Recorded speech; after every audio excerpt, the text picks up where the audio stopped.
Good afternoon, ladies and gentlemen. I now call the meeting of the Code Enforcement Special Magistrate to order. Please stand for the Pledge of Allegiance. I pledge allegiance to the flag of the United States of America, and to the republic for which it stands, one nation, under God, indivisible, with liberty and justice for all.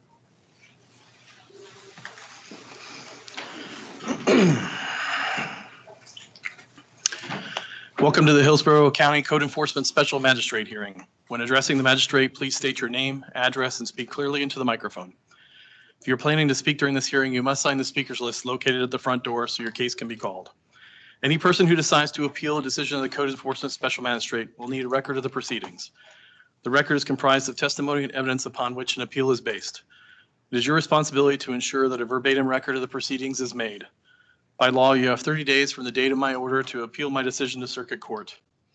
Presentations by the county, respondents, and opposition must be kept to a maximum of 10 minutes each. The special magistrate may recess and reconvene to conclude business if needed. The basic process for this hearing is as follows. Ms. Meyer will conduct the oath of witness. Your case will be announced, and staff will present the evidence on your case. You'll be allowed to rebut that evidence and explain what has occurred. I'll close the hearing and announce a decision. I may ask questions and allow other witness testimony as necessary. Depending on my order, the county staff may later have to conduct an inspection to see if you have complied. If the staff believes you have not complied, you'll receive a notice in the mail.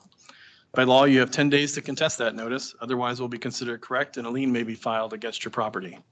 For false alarm or water resource cases, if you have not complied by paying the past due burglar, false alarm, or water resources penalty fine within the time ordered, you'll receive a notice in the mail. By law, you have 10 days to contest that notice, otherwise it will be considered correct and a lien may be filed against your property. If you have any questions, these rules are outlined by Hillsborough County Codes of Ordinances and Laws, Chapter 14, Article 2, Section 14. And before we begin, please silence all electronic devices.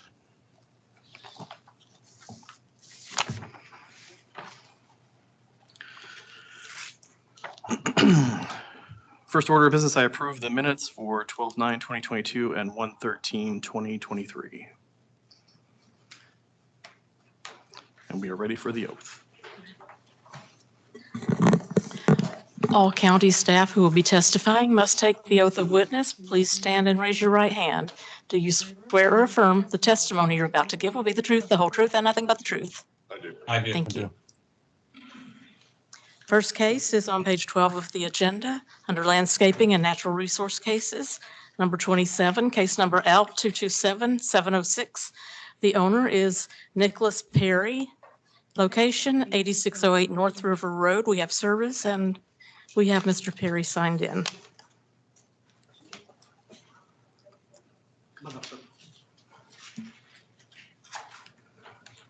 Good afternoon. My name is Lindsay Brock. I'm with Hillsborough County Natural Resources Environmental Supervisor. This is case L22. Hold on a second, Ms. Brock. We're having a little trouble hearing you remotely. Let's get the speaker fixed here and then I'll cue you. Mr. Perry, can you stand by the microphone? Yes, I can. And raise your right hand?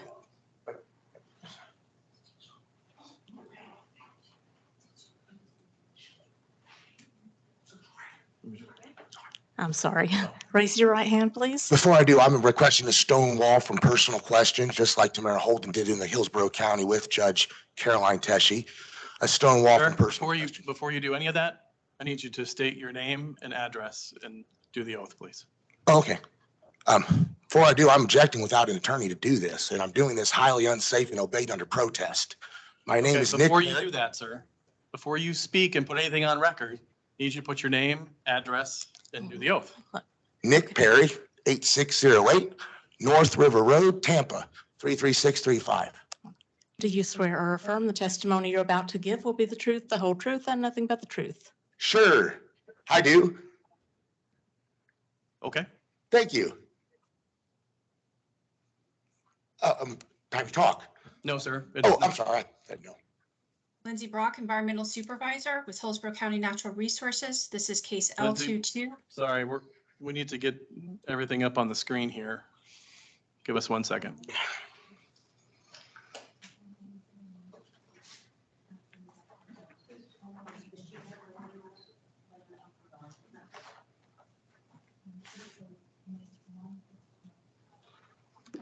Okay, you're up on the screen, Lindsay. Can you increase your volume on your end at all? I can surely try. Okay, how about that? That's better. Okay, Thank you. perfect.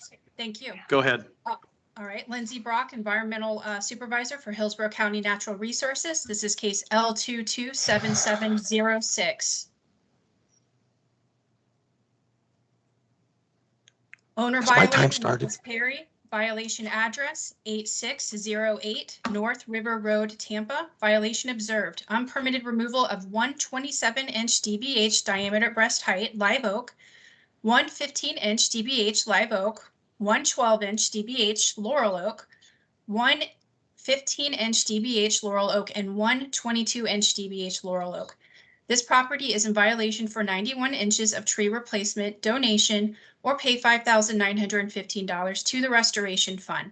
Ordinance violated Section 4.01. First inspection conducted November 21st, 2022. First notice November 22nd, 2022. Last inspection January 25th, 2023. Inspections conducted 3. I'll now hand it over to the Inspector Wayne Doyen. Afternoon, Wayne Doyen, Hillsborough County Natural Resources. I just want to put on the record, this is for unpermitted tree removal only, not disposal, not anything else happening on the property. My first visit out there for a complaint for unpermitted tree removals on the, this is an aerial photo, sorry, of property appraiser showing where the trees were in location to the property. Next slide. On my first visit on November 21st, 2022, I was at the neighbor's property. I was on their deck, so I was able to use that deck as a place to look into the property next door, where you could see I labeled the different types of stumps and their sizes that I had to figure out by aerials and by similar sized trees around the neighborhood that I measured. I did ask the first time I talked to Mr. Perry to enter the property to measure properly, and I was denied. There was unpermitted removal of 5 oak trees. Owner left the trees in Double Branch Creek. Next slide. These are pictures from Clint Shockley, EPC. He did send to me when he notified me of the violation on November 16, 2022. Next slide. And then on January 25th, 2023, I did drive by. I didn't see any new trees planted. And this is a letter from Clint Shockley, EPC, December 20th, 2022. He sent it to me. I highlighted the part that matters in this email. He's as confident as he could be that the tree removal took place in the uplands from not getting on the property.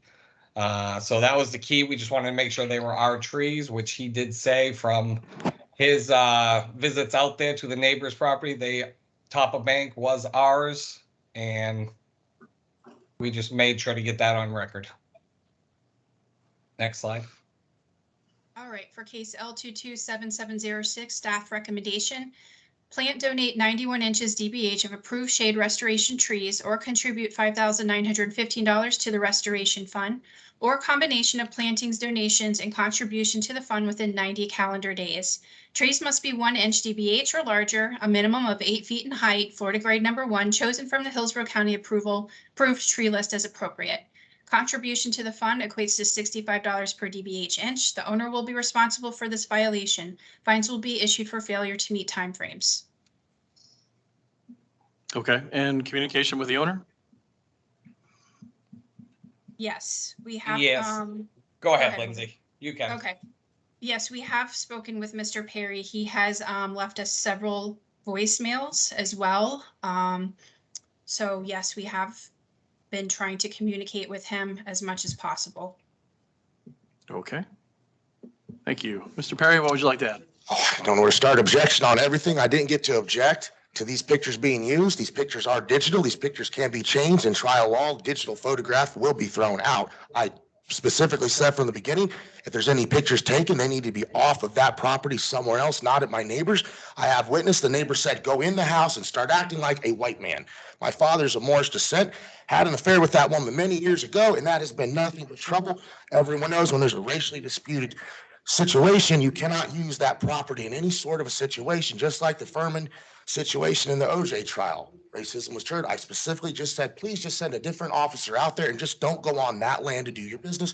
Go on a boat, go somewhere else and just take the pictures. If not, I ask you to start all over. As far as the trees go, I have made every effort to get my land taken care of, gone to meetings, went to some kind of event at the library over off Dale Mabry and meeting people, telling them about my land, about my trees. People cared. The problem is no one can do anything about it. I contacted Florida Seawall Solutions. They came out to my property a couple days ago.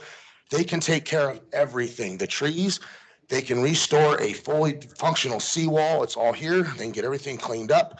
Without the seawall, I will keep losing land. I would not have lost all of my land had this bridge on my house been built properly. I've asked to speak to the head architect of Tampa. I highly doubt they're here. I don't know if there's any engineers here. I've asked to speak to them about the bridge being built improperly. The bridge did not have any bollards to stop bigger boats from going through. The original bridge was very small. Boats couldn't get through. They upgraded the bridge. Ever since then, boats have gone through that are very large with big motors. They speed through my riverbank, washing out all of my dirt along the trees, which was already missing a lot of dirt when we moved in. We've lost so much land that the trees were now hanging off into the water. I have not had one arborist on my property that has not told me, Nick, get these trees down. One hurricane away, those trees will be in the river full. Please go back to that picture showing One all. second, sir. Yes, sir. You're rolling, and Sorry, can I have so many minutes. I'd slow way down. understand. If I had I'll go ahead and pause more that, time, but sir. I have questions. I'm So running out of time. Go ahead. I'm Go sorry, ahead. we're limited to time, everyone. Go Remember, ahead. Go ahead. I asked for a stone wall from personal questions. I was not granted that, just like Tamara Holda asked Judge Tessie during my divorce, and she was granted that. I would have objected to any of these pictures being used, but I didn't get the chance. They were just shot up here.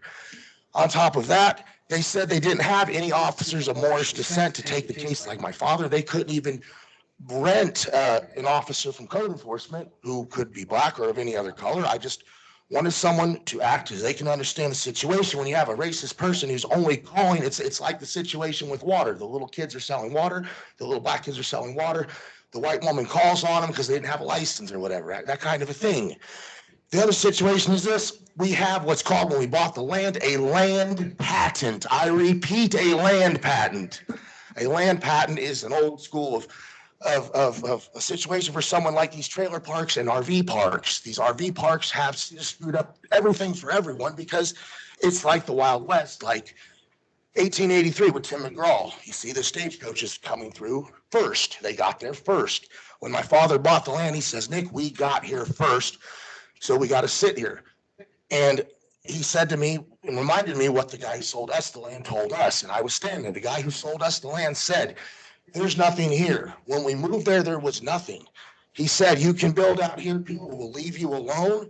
Be good to people here. They will love you back twice as much. Just keep to yourself and make it nice. As soon as we started getting building going, D.R. Horton came through and started building everywhere. River Chase, especially Haven Estates. It has wreaked havoc like a cancer in my community because anyone living in a manufactured home has gotten a second-rate treatment. We haven't been allowed to bury our power lines, which the letter we got said you were going to bury our power lines. Try telling us it's not a permanent structure. A 2,100 square foot manufactured home is not a movable structure. There's not a truck in the lot that can just back up to it and drive down the road. So what I'm saying is, to go buy that manufactured home today, you're going to spend at least $250,000, not counting the land.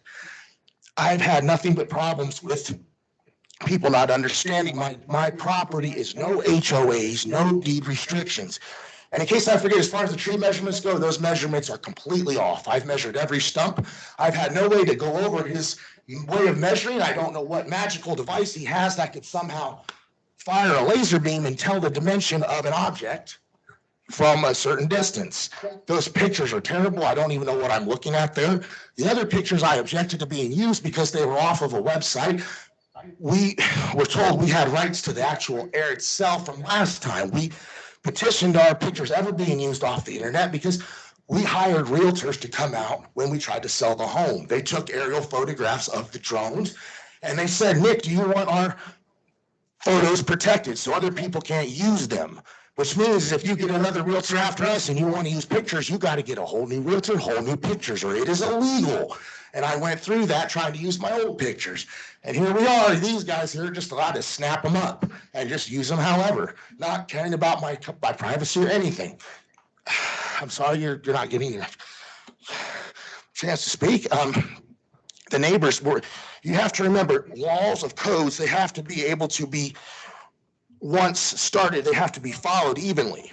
They have to have a set standard. Everyone is out of code to the beginning. It's impossible to get them up to code. Just like when you drive down here, you see all those homes with all of those sheds outside. And I only saw a few that could have been 3 feet from the 3 feet from the existing fence line or anything. They're all wedged against the fence line. If you do look at my house, I'm the only one who has tried to save itself from trees compared to all my neighbors. I've tried to protect our big structure property, power lines, all that stuff from trees, because trees will get you killed. It's happened so many times. I begged the people out here about those trees. I said when they were working on the roads, they had this big machine and it would just go up and grab a tree and cut it right. I came up and I said to them many, many years ago, I said, please, could I borrow you guys at the end of the day to come over here and walk down these trees real quick and they'll be out of our way forever. And of course, no. So every tree company that has been out quoted me an outrageous amount of money to get those out, all that done the way you guys like it, upwards of $15,000. I was out of time. I couldn't wait anymore. My bank is ruined. It has not been upkept. It's been neglected more than anything. From what I'm understanding, the American Rescue Fund is spending $18 million to upgrade 3 fire stations, which you definitely deserve. I'm asking maybe you can get a deal for $17,930,000, save the $70,000, and someone take this on the way out from me, or at least look at it, because this could take care of everything. Sorry. I need a free zone variance. I need a constitutional objections letter, which I don't want to bother with. So, I'm sorry, man. What do you need? Oh, there you are. Oh, wait, should I pass this around to our magistrate here just to take a peek? Wouldn't that be nice if that's what you're looking at instead of my ugly home, that there? Sir, Sorry, yes. well, we need to keep that if. Oh, I just wanted you to get a chance to see it. Are you giving it to us? Can you make copy? Well, I We might. cannot. Are you giving it? You to us? deserve it. Yes, sir, I am. Yeah, you deserve it. Thank you. Oh, wait, those 3, I'm not. I would like those 3 top papers back. I didn't know you could keep them. I had no problem giving them, but I was just going to say, it's better looking than my home, I assure. So, but you definitely need that there, Mr. Lorenzen. I was just trying to, looks nice though, doesn't it? Better than my trailer there with all the rich people. We've had problems because the people don't seem to understand. It's unfair to try to make us live up to codes of these expensive homes. A model home was sold in my neighborhood for $667,000. Mr. Parrish? Yes, sir. You have 90 seconds. Thank you. I appreciate that. Okay, yes. Okay, look, this is very important. I have done my best. If you drive by my home to look at it, it is solid. It's as solid as I can get it.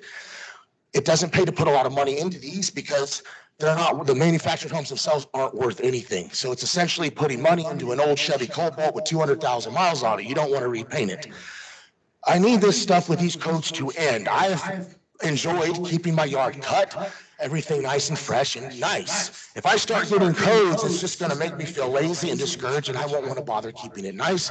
If I don't get my seawall and I start getting harassed, I have the right to speak the truth. And if I let everyone know with big signs that I'm not getting my sinkholes repaired, that would kill all the real estate market all down that strip. No one would buy anything. If they saw a sign that said sinkholes, Hillsborough County's not repairing my land.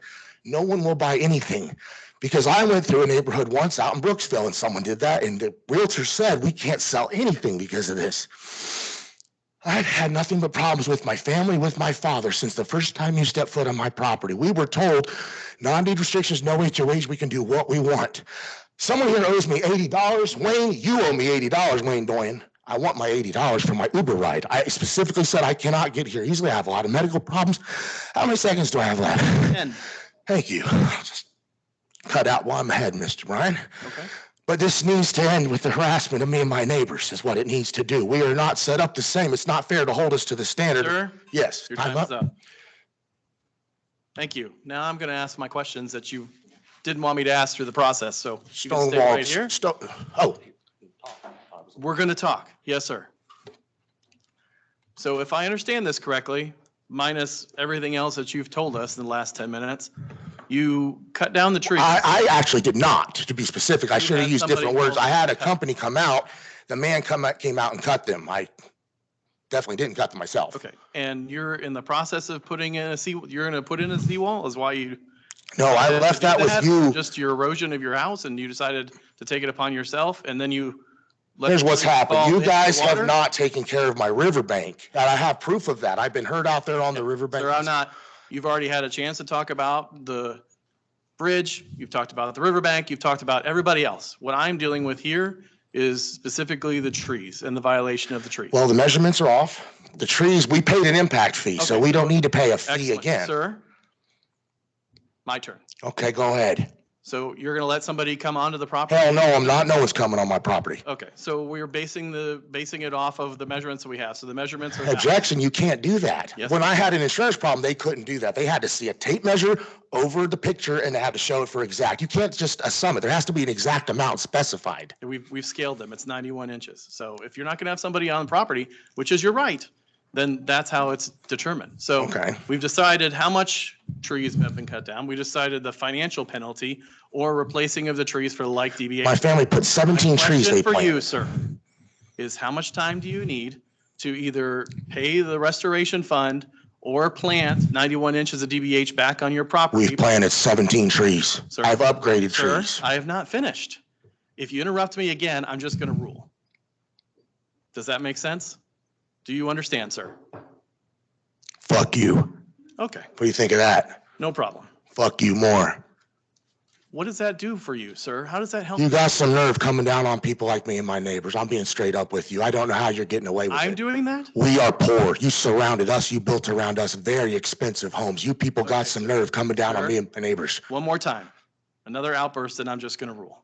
So you have an opportunity to either pay the $5,915 to either plant 91 DBH inches of trees on your property, or you can donate those trees. You can buy the trees yourself and donate them to the parks or someplace else. Okay, what kind of trees do they have to be? Can they be any kind of a tree? No, they have to be specific based on the trees that are going to survive. Well, if we could have a certain kind of tree, I wouldn't have an objection. Oh, what tree would you like, sir? I can check and see if it's on the list for you. Oh, it's not going to be on the list. Oh, so now you're just, okay, no problem. I'm just I'm what? happy. Tell me about it. Because you know you wouldn't be talking to me like that if your friends weren't here. We weren't in here. You wouldn't be going around violating my neighbors either. Are you threatening me, sir? Did anyone hear me threaten anyone? I specifically said you would not be talking to me like We're this. done. You can just stop talking. I'm going to go ahead and rule. I can talk anytime I want to. Okay. You guys want to help me get to my car, okay? Are we done talking? What do you need? Anything else? You people have ruined my street. I do not want to be bothered anymore. You have no jurisdiction on my land. Do you I understand rule that? case L22. You do not have jurisdiction Sir, on my land. You're done. Thank you very much. Okay, I'm done. That's good to know. I don't want to be I bothered rule in anymore. case L. Hey, thank you very much for screwing up my family's friendship with my father. The Sir? rest of my life, me and my father ain't never gonna be right. You know that? Officer, please. My man, let's get me to my car. I'm afraid I'm gonna get lost. I don't have a car, actually. I rule in case L227706. Fuck you. I rule in case L227706 that based on the evidence presented, the violator has failed to pay. I rule in case L227706 that based on the evidence presented, I find the property is in violation of Hillsborough County codes or ordinances as listed in staff's presentation. Further, based on the gravity of the violation, the actions taken by the violator and the violator's history, I concur with staff's recommendations and order the violator to plant or donate 91 inches DBH of approved shade restoration trees or contribute $5,915 to the restoration fund or a combination of plantings, donations, and contribution to the fund within 90 calendar days. Trees must be 1 inch DBH or larger, a minimum of 8 feet in height, Florida grade 1, chosen from the Hillsborough County approved tree list as appropriate. Contribution to the fund equates to $65 per DBH inch. The owner will be responsible for this violation. Fines will be issued for failure to meet timelines. Failure to meet timelines will result in a daily fine of $700. a daily fine of $800 per calendar day.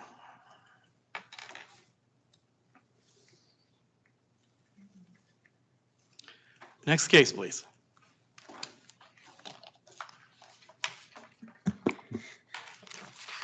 Next case is back on page 11, number 25, case number L217171. The owner is Creation Farm LLC, location 10807 Dixon Drive, and this is a continuance of a staff report. Okay. And there are some parties here to speak. Good afternoon, Lindsay Brock, Environmental Supervisor. for Lindsay, one Hillsborough second. County. We're going to swear in the folks that are here in the Okay. room. Thank you. If they're going to testify, I'll need them to take the oath too. Good afternoon, ladies and gentlemen.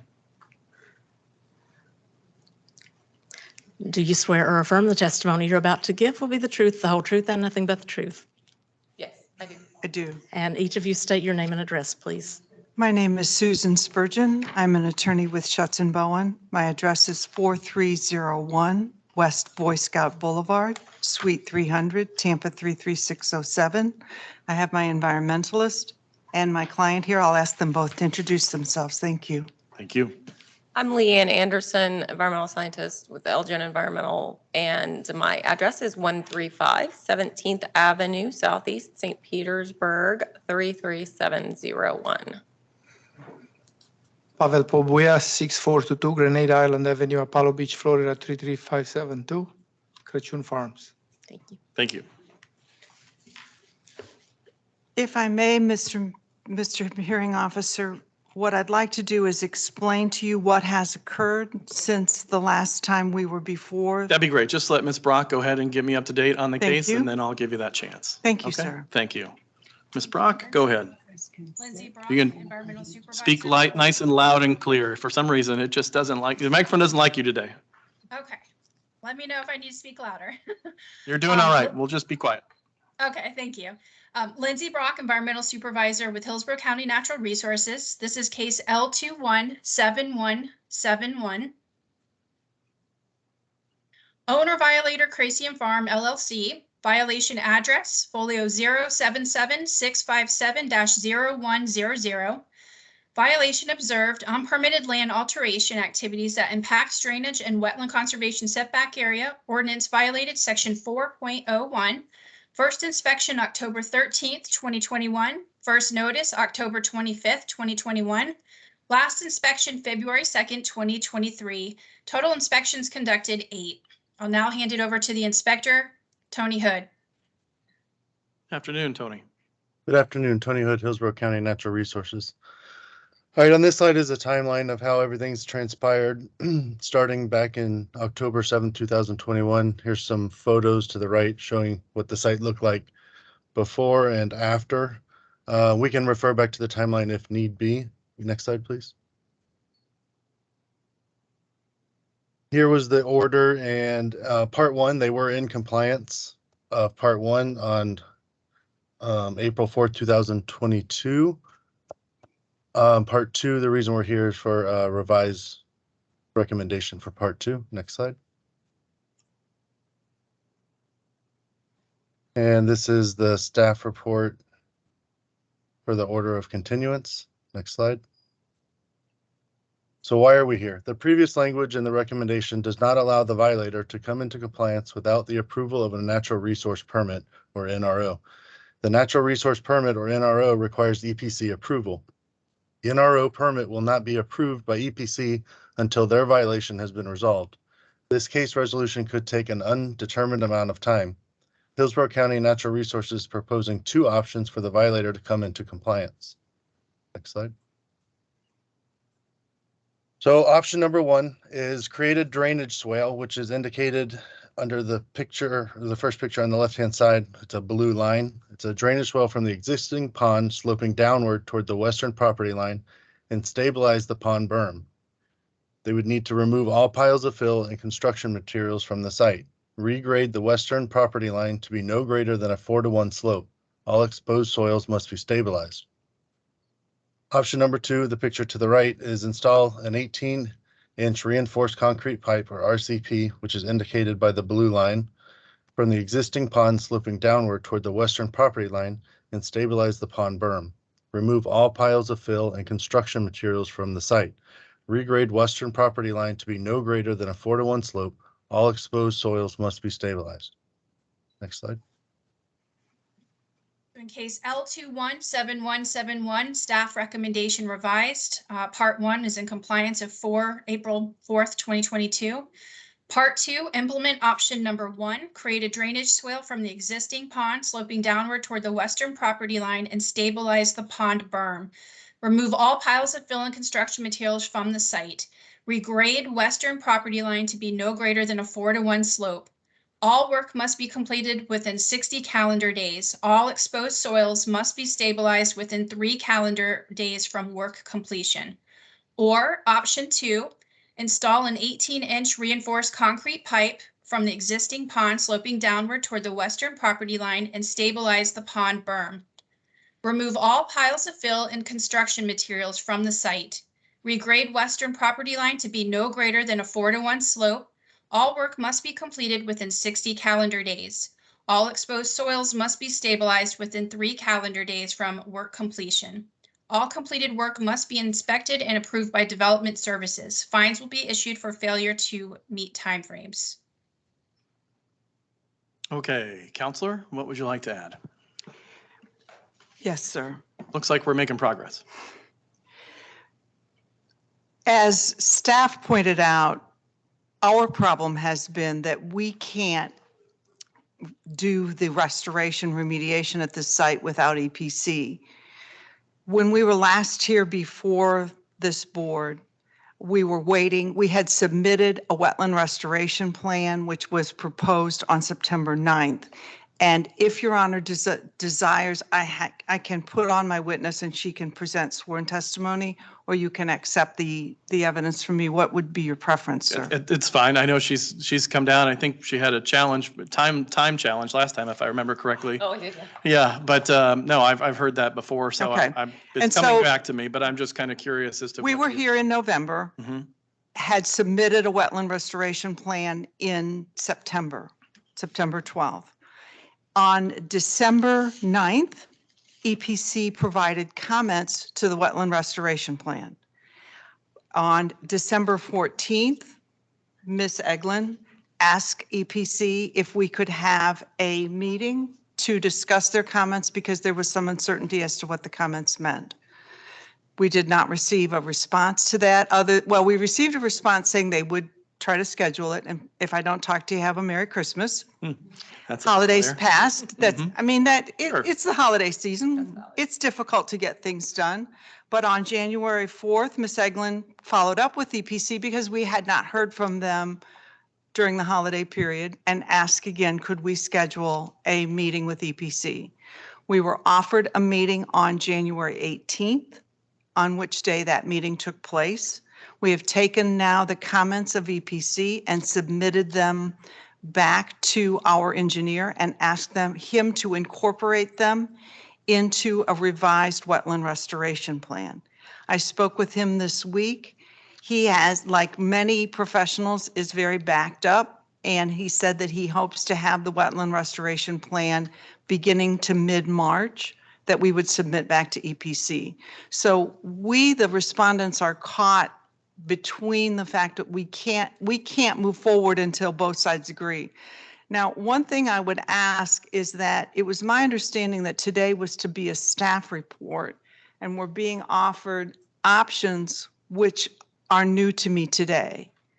Had we had those presented to us earlier, I would have been more prepared to address them. I will say that one of the options, and if possible, could we please see the visuals of option 1 and option 2? Is that on the screen? Is that possible, please? Absolutely.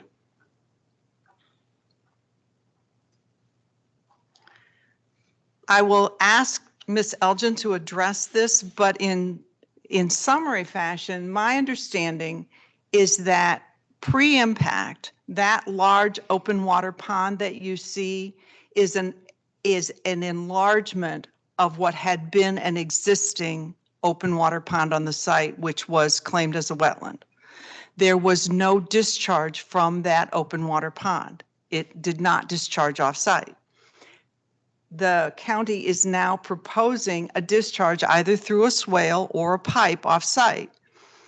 Either of those would require a swift mud permit for discharging stormwater off-site, and in particular, the pipe alternative would be considered a point source discharge off-site, meaning that we don't have it in our power to say, okay, we like that, we'll go ahead and do it, because we'd have to get swift mud permits as well. And we also understand from discussions we've had with from EPC that that alternative is not acceptable to them. There was a second wetland, which is we call wetland A. And if you look where the blue line is, just south of the blue line, there's kind of a white spot. It's approximately in that location. That wetland did discharge off-site pre-impact. There was a drainage swale from it. EPC wants that wetland to be restored and discharged off-site, which is acceptable to us. But they are against discharging from the open water pond as proposed by staff. Ms. Eglin, do you have anything you want to add? Yeah, what she was talking about, this is exactly right. The wetland B, which was the original open water pond, didn't discharge. And so if we proposed, a discharge for that, EPC would definitely have to review it. And there's no way that we can do that in 60 days. And swift mud likely too. So like I said, any kind of additional discharge off-site would require engineering reviews from Swift Mud EPC, and we can't guarantee that that would happen in 60 days. You ladies and gentlemen have a real chicken and the egg. Yes, we do. Yes. Ms. Brock, would you like to respond to that in regards to EPC swift mode approval and discharging off-site? I mean, I'm not an expert, but it seems to me that even though the original pond was not discharged off of that site, the modifications that have taken place since that point don't necessarily revert all the way back to the original pond. What we're trying to do is we were trying to provide reassurance that the adjacent neighbors are not going to flood. And we are trying to work with the property owner because we are aware that they are also working with EPC to work together to put together a restoration plan. However, with that said, that could take a substantial amount of time. So we thought that if we provided these two options, we would be able to assist the property owner in coming into compliance with us while they continue to work with EPC to get into compliance with them. So this doesn't negate the fact that they may need to get an NRO still. It just allows us to work with them to get into compliance with our code case. And you don't believe that having this action puts them in violation with EPC? Well, I don't, we've asked somebody from EPC to be online with us today to answer any questions regarding maybe the restoration or any permitting options that may be needed. If Ms. Eglin believes that the permit can be acquired within 60 days, that, that does meet our timeline, we can extend it a little bit farther out if needed. It took them 3 months. It took EPC I'm sorry. I'm just having a tough time understanding how we want the owner to make these modifications to the parcel, discharge the water that they would have to get approved from Swift Mud and EPC to put into that swale, just so it clears our board and remains a violation with EPC.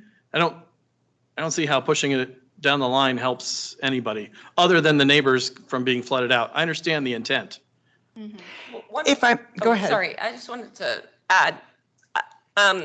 So the original pond, the current pond grade, the top of bank grade, is much higher than the original pond.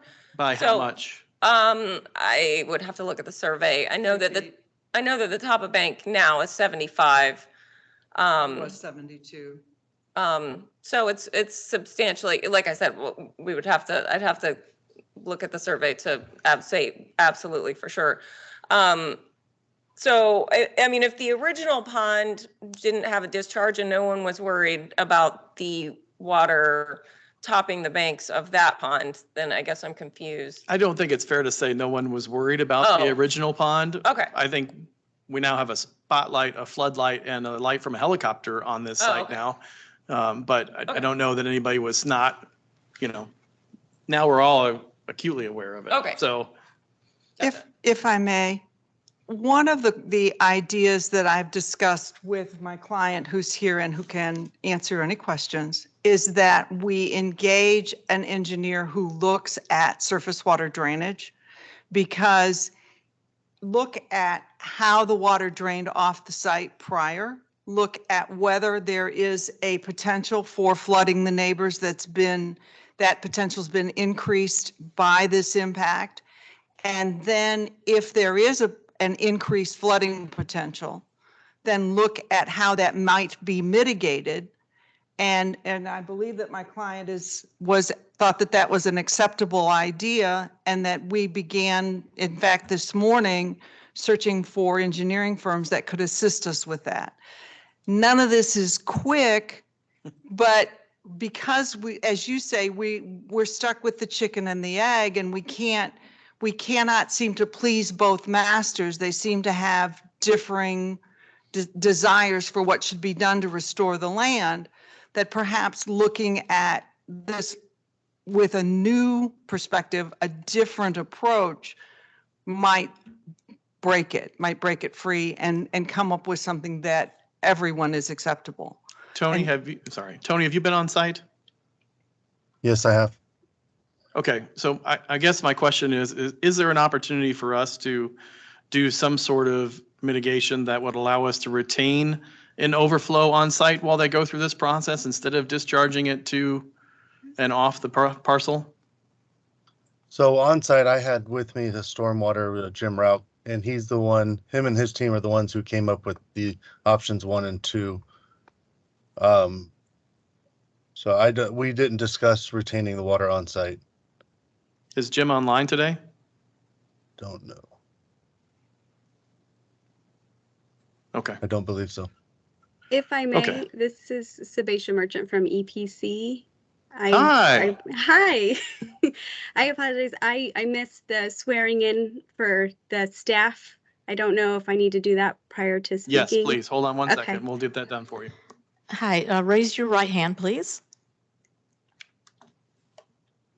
Do you swear or affirm the testimony you're about to give will be the truth, the whole truth, and nothing but the truth? I do. And state your name and address, please. Sebastian Merchant. I'm sorry, do I give my business address? That's That's fine. fine. Okay, 3629 Queen Palm Drive, Tampa, Florida, 33619. Thank you. Okay, now it appears we have everyone in the room where it happened. So let's see if we can come up with a plan here. What would you like to add, ma'am? I did want to say, while I personally cannot answer the technical questions for the aspects of timeline, if they do choose to go with one of these options, EPC acts as a commenting agency, so any new permit applications, we would be involved still for that aspect. And also, I know at this time, I believe I heard that we're waiting back from the respondents, or I'm sorry, the property owner's engineer for a response to our proposed consent order, it sounds like, because right now we're waiting for that on our end. As of last evening, we were granted a 30-day extension to respond to the consent order. Yes, I have that till March 11th, Okay. correct? Yes, ma'am. Okay. So I know for our side, for our getting the wetlands back to where we would like them to be and everyone moving forward, we're waiting on that at this time. So I don't know if that's able to be sped up at all. It sounds like maybe not with that engineer currently. I And guess, Mr. Hearing Officer, if I can shed a little more light, the proposed consent order would give the respondent 60 days to get an approved EPC wetland restoration plan. The last time we submitted a proposed plan, we got comments back in 92 days. So we have some concern about the math doesn't work well there, does it? we have some concern about agreeing to the proposed consent order, but as I said, one of the things that we've begun doing is seeing if we can look at this, if we can change the perspective, because where we are now, when we seem to simply not be getting done. And it is admirable that the idea of discharging off-site has been proposed to us, but as I said, I raised that issue myself with my experts this week who told me, oh no, got to have a Swift Mud permit. And I've done enough Swift Mud work to know that they are right. And so if you add another permitting layer to this, there's no way we can meet the timeframes that anyone wants to impose because we can't control the agency's review. Even if we said, okay, we love it, we'll do it. If SwiftMud says no, then we have to come back and say, we won't do it. And I thought I was just going to come here and So what I'd apple ask, today. Yeah. It's been I'd a busy ask morning, that we busy be afternoon given already. yet even more time. You have our, whatever assurance that you want that we are going to work on this. We're going to ask EPC as well as the county for more input and more dialogue. We're going to be working on trying to propose some alternatives that everyone can like. If we can avoid an offsite discharge, we can avoid, as I understand it, having to involve either DEP or SwiftMud in the permitting process. So if we can keep it down to just EPC and the county, I believe we have a better chance of getting this solved in some time reasonable. The owner is here and he's willing to make some, reasonable efforts to mitigate the impacts, but we have to have an approved plan. Ms. Brock, do you have a response that you'd like to add? And I guess my question at the same time is there an intermediate temporary solution while we continue through this process with the other agencies? Yeah, so we just called Jim Rauch in with our Can't hear. stormwater folks. So we just called Jim There you Rauch go. in with our stormwater. So he is aware of the dilemma. Hey, And so, Jim, you there? He is. He's muted though. Yes, I am. Hey, Okay. good afternoon, sir. Good I'm afternoon. going to have you get sworn in as well, and then we'll add your testimony be too. great. Everybody's here. Raise your right hand.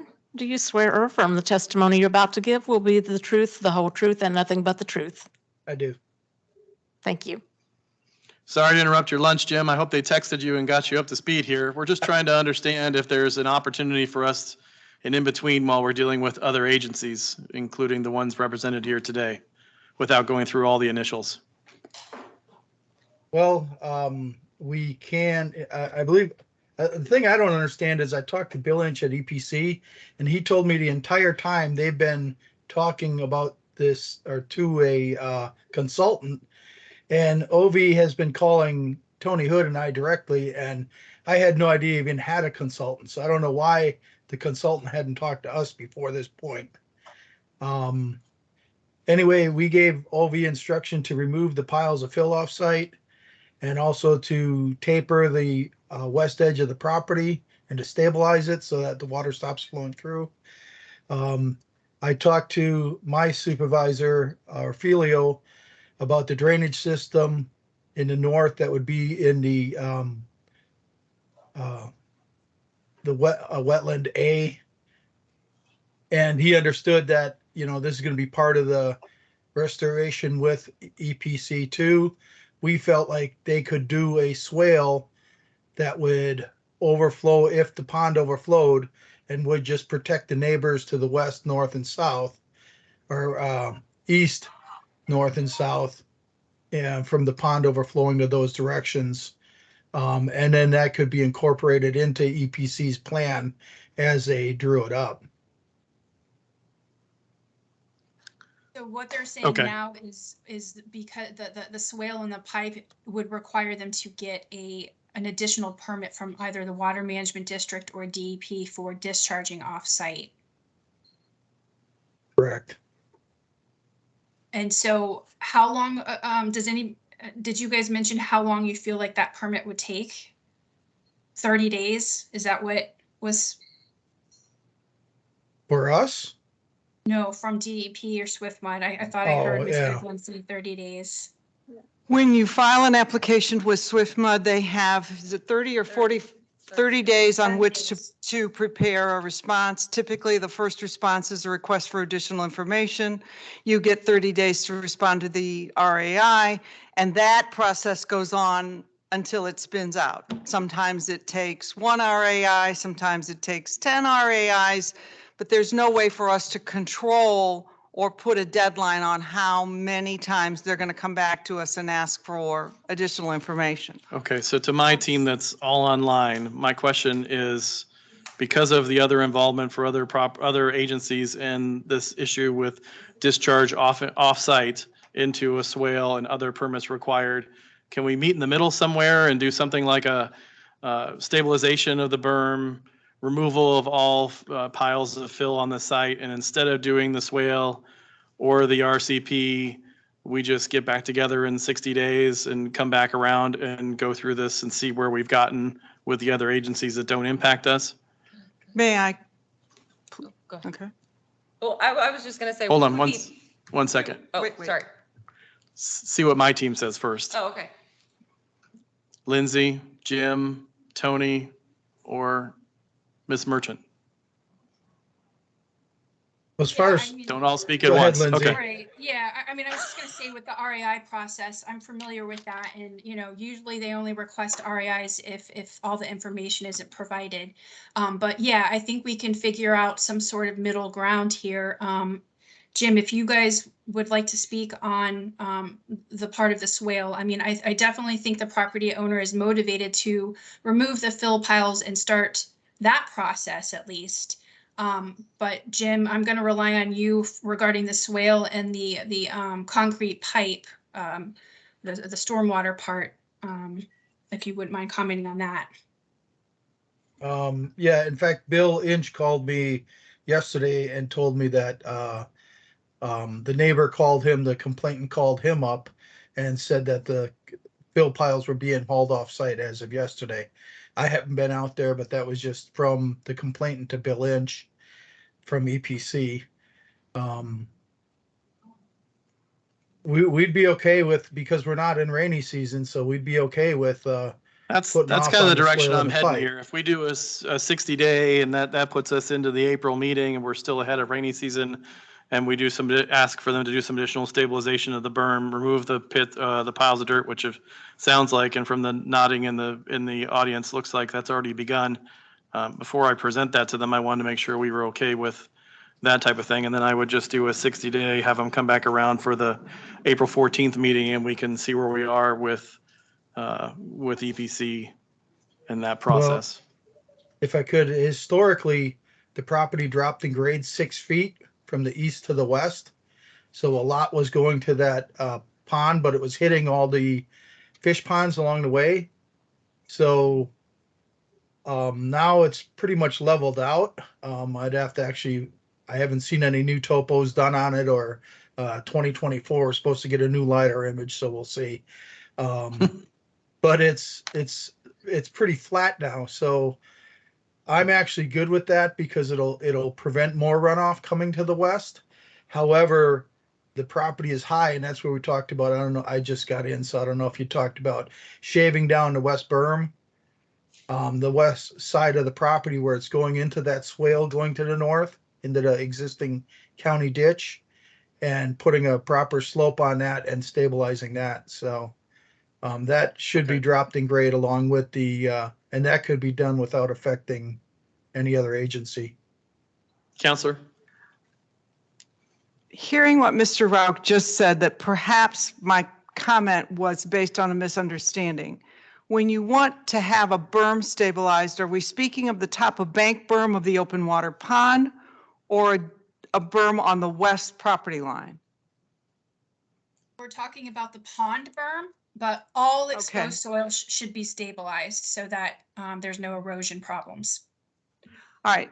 To my knowledge, there's zero evidence that there's any destabilization going on in that berm. It's 75 feet above mean sea.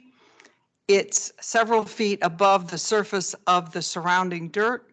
And as far as I know, it's stable. It doesn't need work. That's And fantastic. so that's my question is, If it doesn't need work and the inspectors come out and decide it doesn't need work, then that's fine. If the inspectors come out and say, for whatever reason, there are portions that do need some work, okay. is your client okay with making those changes within the next 60 days while we go through this process, not doing the RCP or the swale and just making sure that everything is stabilized and the dirt's off the site? Yes, Yeah, but we're referring to during Part- inclement weather, when it's raining and stuff, if the soil is not stabilized, it will move. It'll run off. Understand? But part of EPC's complaint is that they want work done to that pond in order to restore and mitigate for the impacts to wetland A and some of the area of wetland B, which is not presently incorporated in that pond. But having an inspector come out and look at whether or not there is any destabilization of the berm around the pond would be a good source of information for us. Another request that I have, since we're going to be moving, it sounds like, to an April coming back together, is that these kinds of options, staff information, inspections report, be shared with us ahead of time so that we can provide a prepared and intelligent response and not have to try to work this out on the fly. That way, everyone's time is much more Totally fair, but useful. just for the record, counselors, I know you said that you weren't aware, that you thought it was just a staff report, but you had a lot of information and you did a fantastic job on the fly. So I understand what you're saying, and I would ask that from any of my team to make sure that that information is shared often and early, but I'm hoping as we can come to an agreement here with something in between that, that Jim and Tony will be out there in very short order to be able to inspect and share that information so that you have time within that 60 days to be able to get that done. And while I used to do a great deal of this, I haven't done it in a while, but I did dig into this, and have tried to, I was asked by my firm to bring a kind of a fresh perspective to it to see if I had any ideas that might be different, because as you've noted, we're stuck. We're stuck and we're spinning our wheels and the rut's just getting deeper. Sure. As to topography, Mr. Rauch, we submitted this wetland restoration plan in September of last year, and there is topo on this plan. Correct, So but you you didn't can't- submit that to natural resource. I'll be happy to share it with you, sir. I'll email Well, it that's to what you. I'm saying. Ovi's been talking Okay. to us and you have not talked to us to this point. I understand and I apologize. I looked into that as well in the last week, and our engineer, was not aware that our engineer was not communicating directly with Hillsborough County, because generally the way we handle this is we let our experts, our environmentalists and our engineer deal directly with the agencies. The owner and the lawyer kind of sit in the background and help out. In this case, Ovi was dealing directly with the agency. I was not aware that the engineer did not understand he wasn't tasked with that. We're going to work on getting that solved, and we started on that process, as I said, this morning. No problem. That's terrific. I think communication all around we can get.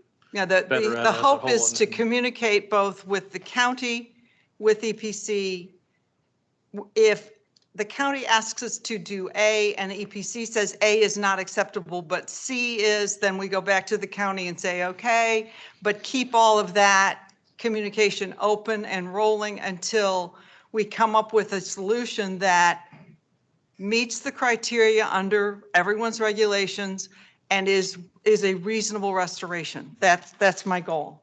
Ms. Eglin? Okay, so let me just make sure I have everything clear. We are going to propose a discharge from the pond off-site, and No. we're not going to propose that? No, in the plan that no, we're submitting? Okay, not from B. From No. A, yes. okay, From okay. Wetland A, yes. Okay, so we're not going to discharge now From from the B. pond.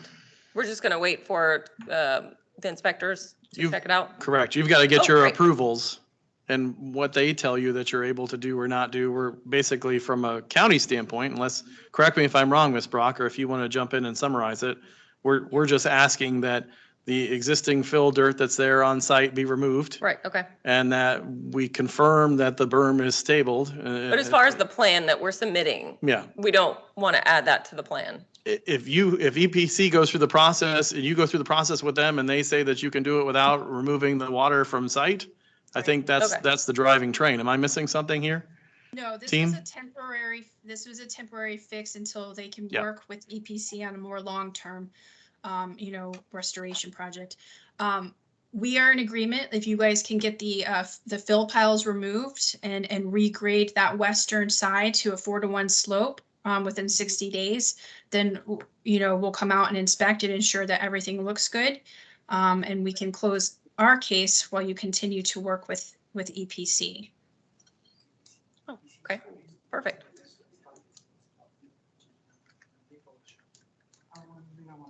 Yeah, I think that's a different can of worms.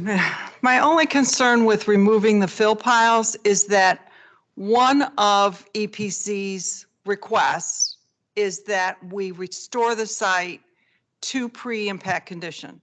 That would mean filling in a lot of that open water pond, which is why the fill piles are there, because then we don't have to buy fill, it's sitting there. It's my So understanding he's what I- already removing. What the I fill. would ask is that, let's have an inspector look at the berm of the open water pond. I will submit to Mr. Rouch the topography that we've had done that shows the topography of the site. And then let's talk about whether the neighbor is experiencing flooding or not. I had looked at an email exchange between Mr. Rouch, his boss, and my client, Ovi, which said that there was no flooding going on, which made me feel secure that we were not going to face an issue today I about understand- flooding. I understand your concern. So I don't, The issue with the piles of dirt is obviously erosion and contaminating other sites. So I'm not sure how much dirt is there. If you'd like to bring the owner up, I know he's nodded a couple of times. I'd be happy to hear about how much dirt we've removed and how much dirt is yet to be removed because the officers haven't been there recently. But if it's a large amount of dirt, I understand that issue. And I will ask the team if we can just do erosion control around them. Maybe silt fence and that kind of thing would suffice to keep it from moving a great deal. I don't know. I don't have any pictures of what's out there. Jim, do you have an idea of Tony, what we would, I mean, we're asking them to remove the fill dirt. We seem to be coming closer to an agreement. I do have dinner plans. So, what do you think? I don't have a problem with the piles staying on site if he needs to use them for restoration for EPC. But like you said, they need to be stabilized, and one of the piles was a pile of concrete that he was gonna bring a crusher out and crush it for the driveway, so I don't know if that would be involved. Okay, well, the future concrete to be crushed is not a concern, but the dirt piles, if we require erosion control and silt fence, would be sufficient and they could keep them on site? See, it's my understanding that these piles of fill are not clean material, so they would not be suitable for use anyway. That's incorrect. Sir, I'm going to just speak up at the microphone. That's incorrect. That's clean filter that was previously screened when it was excavated from the pond. And Tony and Jim, during your inspections, is that the case? It's Or is there possible, from material? the back piles, it's possible, because they were covered in new growth. They had covered over with landscape material and weeds and stuff, so we really didn't see those. Just the main big pile that was in the north, kind of center west of the property, that one was the one that had most of the concrete and debris in it. But the other That's piles correct. in the back were covered in weeds. So it's Is you, that right, it's, Tony? you can't determine that? Okay. Correct, yeah. The one pile had large amounts of concrete and other debris in it. And what has become of the pile of builder with the concrete and debris? One is just concrete, the rest are clean field dirt. And they're still on site. Yes, sir. Do you have any We, concern with adding silt fence, erosion control around the dirt piles? no, we can do that. Okay. The problem here is we're obviously motivated to put this to rest, but it seems like we can't find. You can direct that to Ms. Merchant with the EPC, and she left her mailing address at the beginning, so feel free to send a letter to her. She has those initials next to her name. I'm just kidding. But it's a challenging process, and I know everybody wants to get it completed. I'm just looking to mediate risk and at the same time give you an opportunity to go through the other processes that clearly need to be done. Along with the communication aspect, I was just going to say, feel free to copy EPC on the communications with the county. It helps us as we progress through the case anyways, and it'll keep that communication going that we've been talking about. So please feel free to do that. And any kind and of I'm- inspections, please feel free to let us know, and we will definitely do our best to make sure we're there too, so everyone's on the same page. I wasn't aware that the right hand wasn't talking to the left. Now we know that. And now we are dedicated to making sure that that happens. No, I think we're going to all start running downhill here pretty shortly, so. I feel that the only way we can resolve this is to have a meeting with the county and EPC in the same room. Because we've been going back and forth from one side of the court to another for a very long time. And we've been asked things that are practically impossible to perform, or things that don't make sense to one party or to another, or to both. And at this point, in order to resolve such an issue, you have to have all the parties, and we need to understand what they want. All I'm saying here, I need to know what to do to fix the issue. I understand. Ms. Brock, do we think we can help So- make that happen in any way? Yeah, I mean, in order to resolve our code case, we would like to see the fill dirt removed and the construction materials from the site and regrade the western property line to be no greater than a 4-to-1 slope and stabilize the exposed soils. We understand that the swale and the concrete pipe is not something that we can, work towards right now. And given that it is in the dry period, we're willing to, relent that. But we would, however, still like to see the fill material removed from the site. Wait a second. And Okay. the regrade. That's not where we went for the last 20 minutes. And to be honest with you, I have concerns with that. I think this is my recommendation, and then I'm just going to ask either side if they're okay with that. If they are, I'm going to rule accordingly, and we're going to come back and visit again in 60 days. But I'm going to say that my order, and just drafting it out loud, is that we are going to require the owner to add erosion control, silt fencing around all of the existing fill dirt piles. In addition to that, our inspectors, Mr. Jim or Mr. Tony, are going to go out there and confirm whether that is spoil or that is good dirt that can be used in the future, so that we'll have that information when we get back together in 60 days. Furthermore, they're going to inspect the west berm and confirm that it is stable. And if not, the owner and parties associated with the owner will complete the stabilization of the berm on the west side within 60 calendar days, so that when we come back together on April 14th for the hearing here, we have an update. At the same time, I'm going to request that the counselor and engineer get their process moving with EPC. I don't want to come back in 60 days and hear that we just submitted our first letter 2 days ago. That needs to start the process, especially if you're talking about a comment and a 30-day. We need to be close to a resolution there. And then I would also ask that we find a way to have a conference call, video call, or get together in a room with all of the parties involved so that we can make sure that we're heading forward in a positive direction, so that when we come back in 60 days, this particular discussion does not take the majority of the meeting. Does that make sense? I'll start with Lindsay. Are you okay with that? Well, see, the reason why we wanted to propose this is because we understand that the can't hear. restoration project is going to take a significant amount of time with EPC.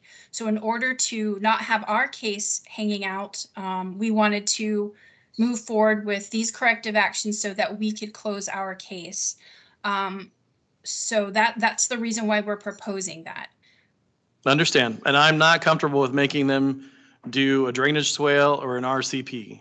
So that's where I am. I'm not gonna say that that's a Sure. condition they need to achieve because there are too many other agencies involved that have initials that need to have their hand and stamp on this. So if you're okay with the erosion control, with the inspection of the fill dirt to make sure it's not spoiled and it is solid to be able to use in the future, and to confirm the stabilization of the western berm and or provide information to them of what needs to be corrected within 60 days. Then we'll do that and have them come back in 60 days and give us an update with both EPC and everybody. Hi, Jim. Hey, the only thing I have with that is that EPC, either Bill Inch or somebody from EPC should inspect the soil because it's going into the pond. So that would really be for them to determine whether it's acceptable soil for the pond. Ms. Merchant, can you help us with getting that inspected? Absolutely. We can make sure that happens. Okay, fantastic. So EPC will also put their eyes on the dirt piles. Okay, Okay. And is it understood Counselor, that if- what? Go ahead. Is it understood that if the piles, if we do go out to inspect the remaining piles and there are, there is debris and concrete within those piles, that they will be removed? Yes, I'm okay with that Okay. Thank you. because they won't be able to be used. Correct. Okay. Counselor? Well, now I've got 3 questions. Good. Mr. Hearing Officer, you had mentioned that the west berm needs to be stable. Can we clarify that that's the west berm of the existing open water pond? Is that, because I thought people were talking about a berm also being on the west property line, which is a ways away from the Ms. pond. Brock, you want to clarify that, please? Yeah, that's correct. Yes. So there's a berm along the western side of the property right here. And there's a ditch that follows along that berm, like parallel to it. There's also berms surrounding that entire pond.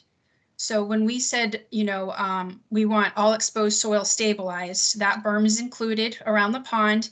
And then we were requesting that the western property line be regraded, to no greater than a 4-to-1 slope and stabilized. And when we mean stabilized, we mean, you can seed it, you can put cocoa mat down.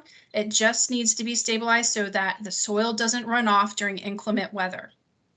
So stabilization of the berm of the entire pond and the western property line.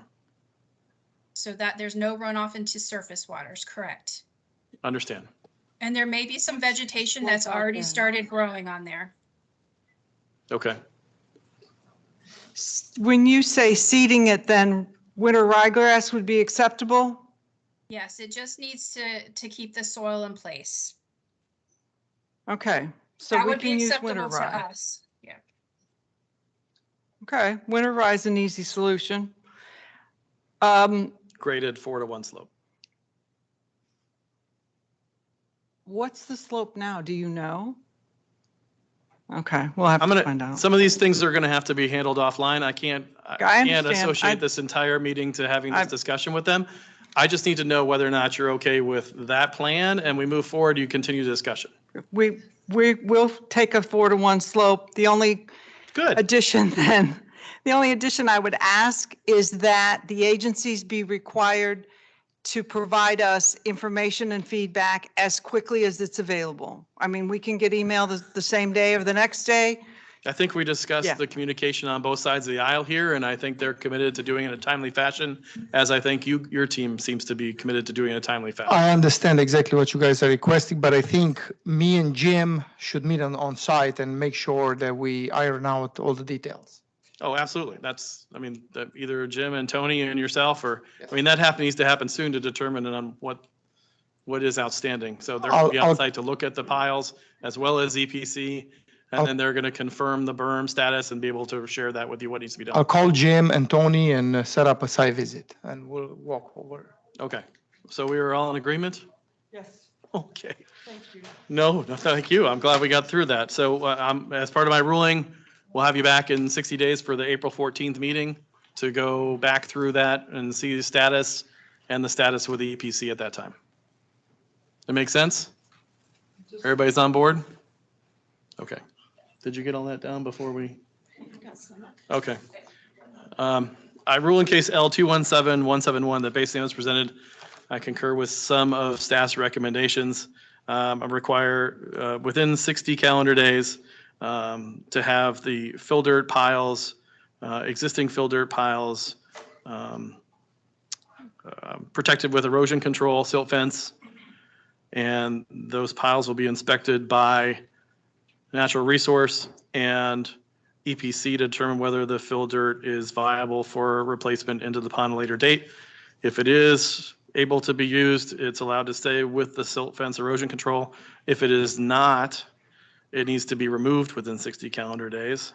In addition to that, confirm the stabilization of the entire pond perimeter and the west side of the property for berm of the 4-to-1 slope using the winter ryegrass as stabilization. Also to take place with review of natural resources and EPC as necessary. The owner will then submit to submit to EPC within the next, I'm not even gonna put a timeline out. We've already discussed that you're gonna do it as soon as possible. And then we will reconvene on this project on April 14th to determine progress with EPC. At the same time, I ask both parties to do their best to communicate as openly and as efficiently and quickly as possible, and ask that we try to coordinate a meeting with all parties, owner, EPC, Swift Mud, anybody else that might be involved in this project to do in short term so that the client can, or the owner can move forward with their process and have a clear understanding of needs from all parties. That was not even close to the staff recommendation. Okay, all right. Make sense? Okay, so moved. Thank you very much. I appreciate it. Could we have a copy of the slide, the PowerPoint staff recommendation that was presented? Ms. Brock, can you email that to them when you have a chance? Absolutely. Yep, not a problem. Thank you very much. Thank you for coming out. I appreciate the clarification. We'll see you on April the 14th. Do you want to start back with the VAs or just the peoples? I'd like to do whoever is here in the audience in any order so we can get them and then we'll come back around.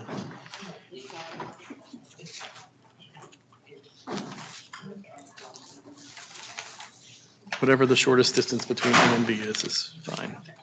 Okay. Thanks for coming on, Jim. I appreciate the time. No problem. Good to see you again. See ya. Ready? Ready. Next case is on page 13 under fire marshal cases, number 28. Case number FM 22006. The owner is 7978 CCB 16 LLC, and the violator is Fresco EMAS number 1717. The property location is 7851 Palm River Road. We have service and we do have a representative here. Hi. Good Raise your right hand and Microphone, sir. microphone. Do you swear or affirm the testimony you're about to give will be the truth, the whole truth, and nothing but the truth? I do. And state your name and address, please. Brian Alderman, 7978 Cooper Creek Boulevard, University Park, Florida, 34201. Thank you. Are you representing the property owner or the Fresco? Property owner. Okay. And Fresco. Both as of- our tenant. Okay. Okay. All right. Good afternoon, Inspector. Good afternoon. Oh, I think you had the first time. Checking. There you are. Go ahead. You introduce yourself, your name and address, please. Brian Musnog with Hillsborough County Fire Marshal's Office. Address 9450 East Columbus Drive, Tampa, Florida, 33619. Excellent, sir. You can go ahead. Pictures will come up as you go. Copy.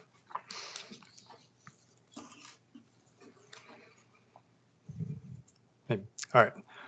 So Fresco y Mas, my initial visit was June 1st, 2021.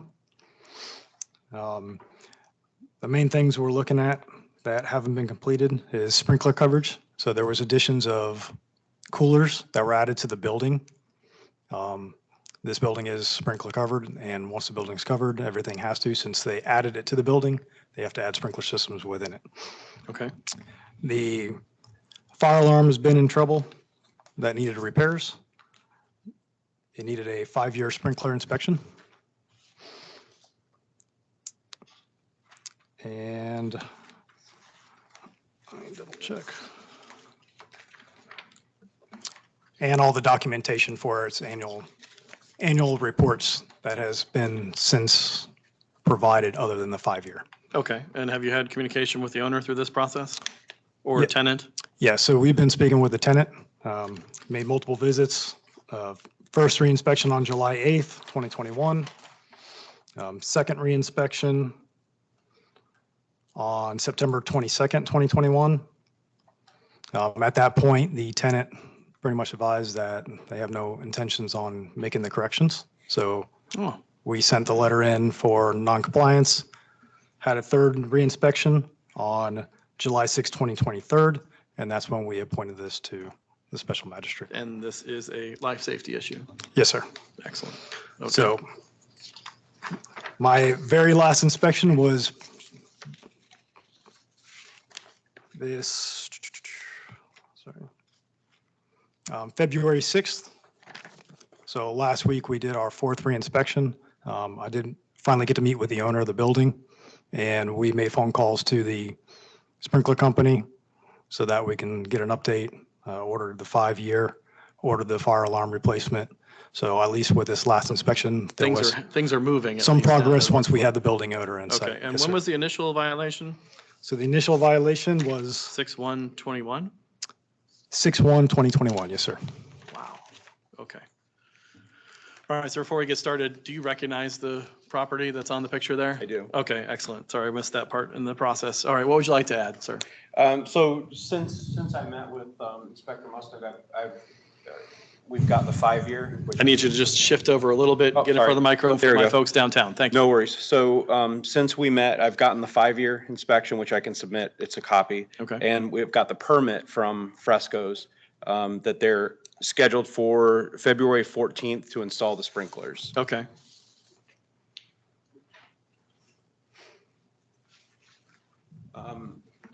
Excuse me, our fire alarm system, fire brigade, the monitoring company, they actually repaired it this morning. They finished the rewiring. Everything is back in compliance. I'm going to leave here, go get a picture, and I'll send it to you. It is complete now with the exception of the sprinklers. Okay. And what's your timeline for the sprinkler repair? I've given them a tighter timeline. I'd like to ask for 60 days to be re-inspected. But I've told them I need it done. The 14th is the initial. They proposed to me March 1st, they'll be completed, but I'm asking for a little bit of extra time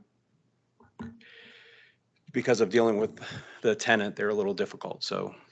You understand that it's been in violation for 18 months I do, and that it's a life safety issue. absolutely, and I do, our issue was the report was issued to Fresco's and not to the owner. So we didn't learn about this violation until I received the letter. Mm-hmm.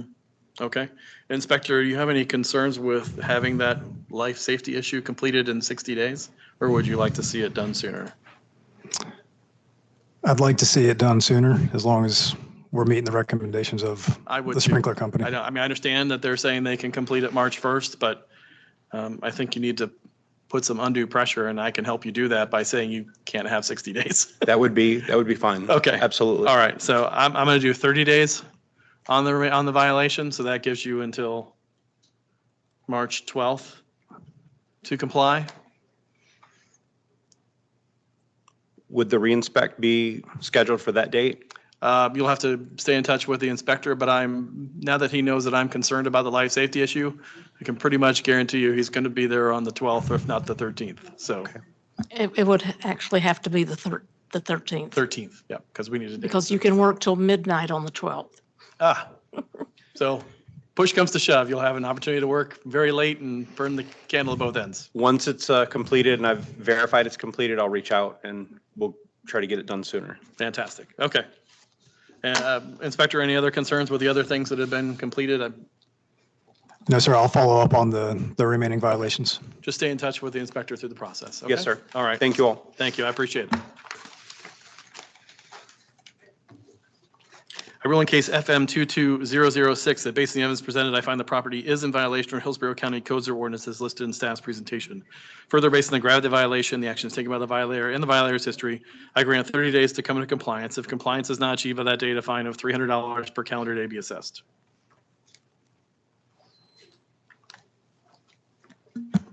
Next case, please.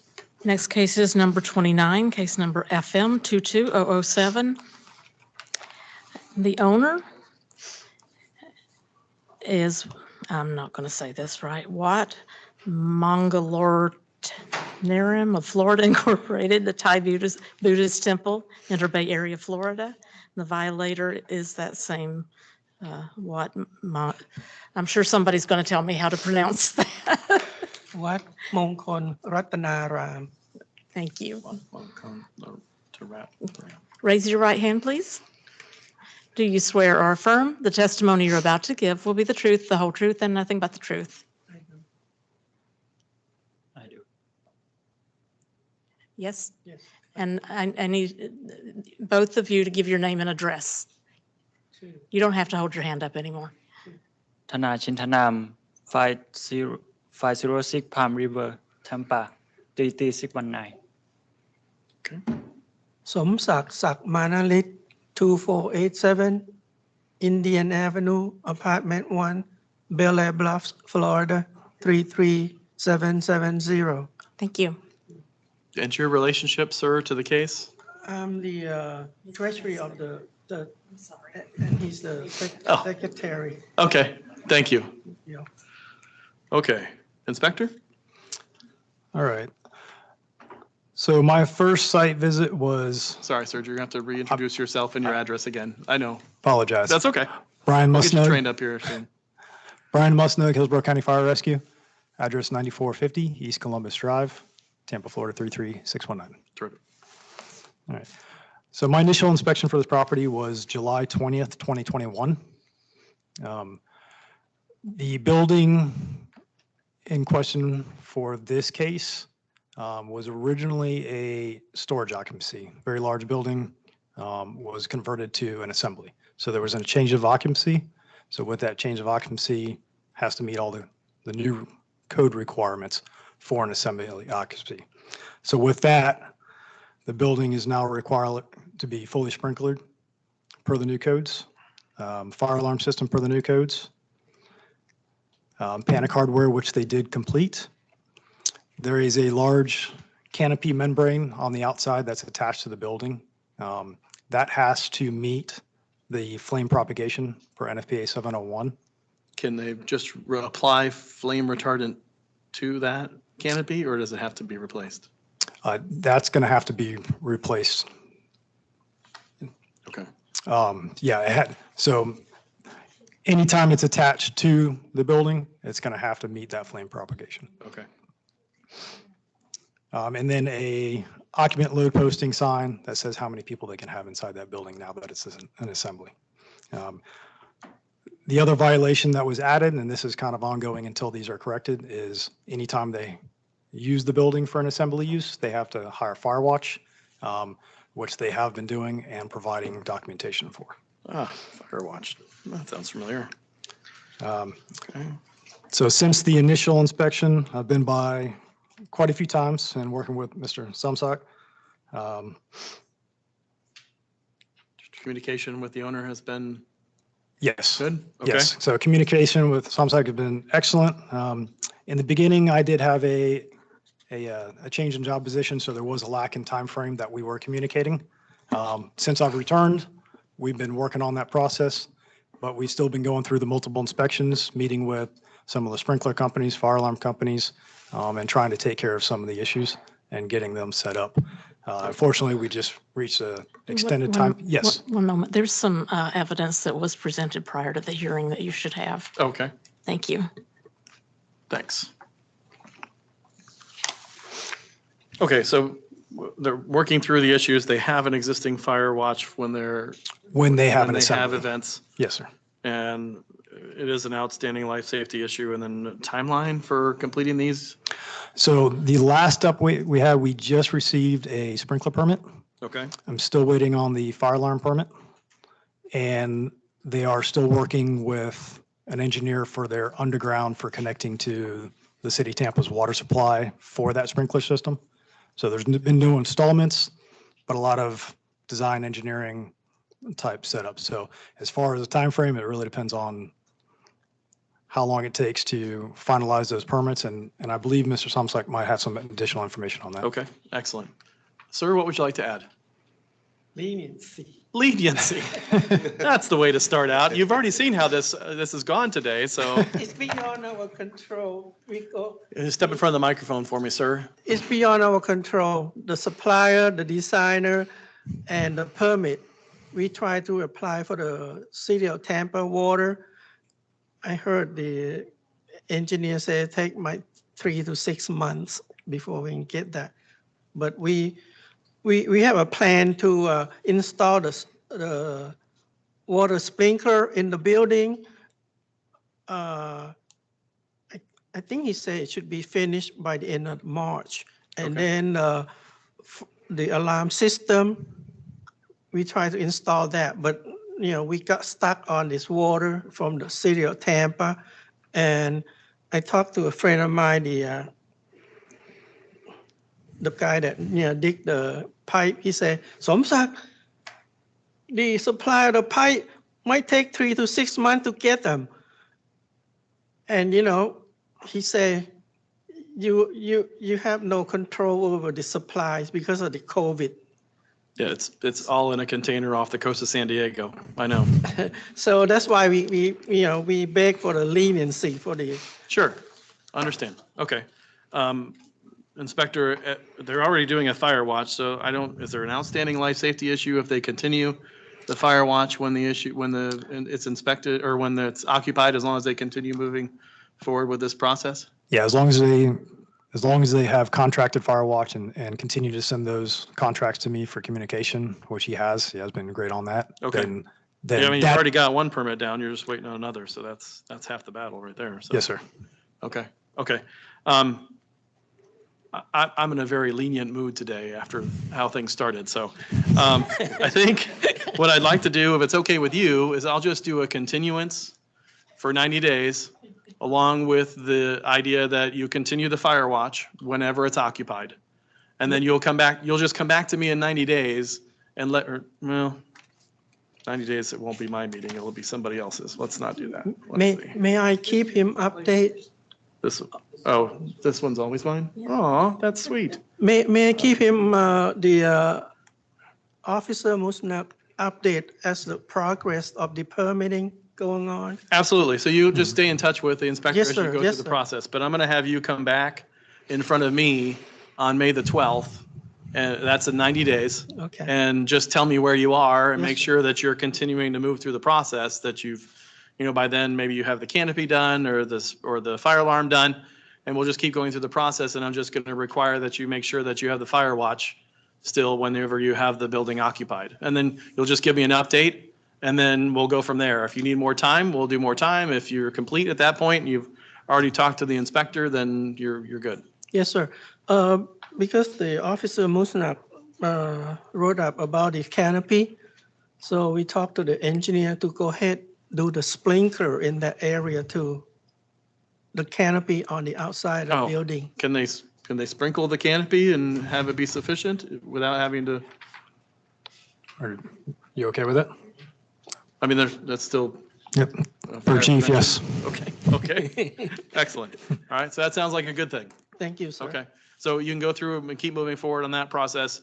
You'll come back to me on May the 12th and just give me an update. If you Yes. get it done ahead of time, just stay in touch with the inspector and he'll come out and check and make sure it's complete. We Okay. will. And then I would try to get that occupancy sign done. That shouldn't take a long period of time. So you can Yes, do that sir. one in short order as well and try to check them off as you go. Thanks for your Okay. kindness. Excellent. Thank you, sir. I appreciate it. Thank you. Absolutely. Thank you, sir. Thank you. I rule in case FM 22007 that to be continued to the May 12th, 2023 hearing, extension 90 days. And that the fire watch stays in place for the duration. Thank you. Next case, please. Turn to page 14 under Public Works, Public Utilities cases. Number 31, case number ROWV-22025, and the owner is Randall Mechanical LLC, location 6802 Causeway Boulevard. We have service. And we have a party online Ashley? virtually. Okay. Yes. And can I give you the oath of witness, ma'am? Yes, ma'am. Raise your right hand, please. Do you swear or affirm the testimony you're about to give will be the truth, the whole truth, and nothing but the truth? Yes. And state your name and address. Ashley Mallins, 1540 International Parkway, Lake Mary, Florida. 32746, I believe, is the zip code for that.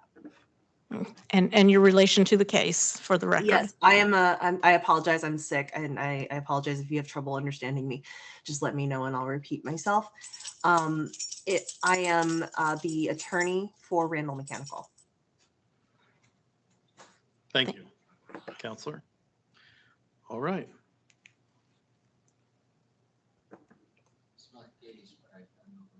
Uh-oh. Well, we need to get you to be able to share. Hold on one second. Figure out how to. There it is. All right, sir. Go ahead. Sorry.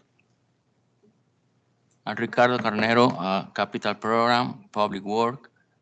The address is 2310 Regional Water Lane, Tampa, Florida, 33619. This is a case ROWB-22025. Company name, Randall Mechanic LLC. Violation address, 6802 Causeway Boulevard, Tampa, Florida, 33619. Violation observed unauthorized right-of-way access. Ordinance section violate section 92-22 of Hillsborough County Right-of-Way Use Procedure Manual. The first inspection, January 9, 2017. The first notice of violation, January 12, 2017. The second NOV, February 2, 2018. The third NOV, August 9, 2021. Post NOV, June 2022. The last inspection, February 2, 2023. Total number on inspection 6. The first picture is a Google Map 2015 at the original condition before the access. The second one was a defense inspection January 9, 2017.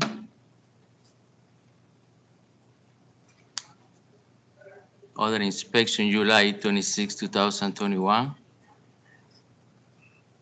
The post was June 10, 2022. And the last inspection February 2, 2023. A staff recommendation, coordinate with Development Service Department and submit for the right-of-way use permit. One permit has issued, the remedial work must be complete and final approval obtained within 30 calendar days. Okay, Mr. Ricardo, Yes, sir. can you back up to the picture for me and explain exactly what's happening here? If I understand this correctly, they have added a cut Yes. onto Causeway, and that is not allowed. They have access on a side street or something for this That's correct. parcel? Okay, so it's unpermitted access onto Permitted Causeway. access, yes. Okay, all right, that makes sense. I was trying to understand why this has been going on for 5 years, but I'm sure Counselor's going to answer that question for me. Counselor, what would you like to add? I really don't have anything to add. As the lot right now is up for sale and it's not being utilized. So as far as we're concerned, we're more than willing to comply with what with what Mr. Carnero is recommending. We would just ask for a bit more time to make sure that we get our permits and everything in place so that we can properly adhere to the recommendations. So we would ask for. Did you say that did you say you're selling the property? Yes. Okay, so I have concerns about giving you more than 30 days to remove that cut because you're going to sell the property and then I have to go talk to the next owner about this issue. So Well, how do we we get don't that have a resolved if sale you in just place want? right now. It's as far as I'm aware, it's been up for sale for a while now. Okay, but you understand the scope of work in regards to removing all the material and if there's a culvert or anything like that, and basically returning it back to its original condition? Yes. Okay. I'll tell you what, Counselor, as I said, I'm having a great day today, so I'll meet you in the middle at 45 days. Okay. And if you can get that completed within 45 days, that should be sufficient. Mr. Ricardo, you have any questions or concerns with 45 days? No, I'm fine. Okay, all right. So staff appears to be okay with that too. So if that works for you, I'll go ahead and rule on that. All right. That sounds great. Thank you very much.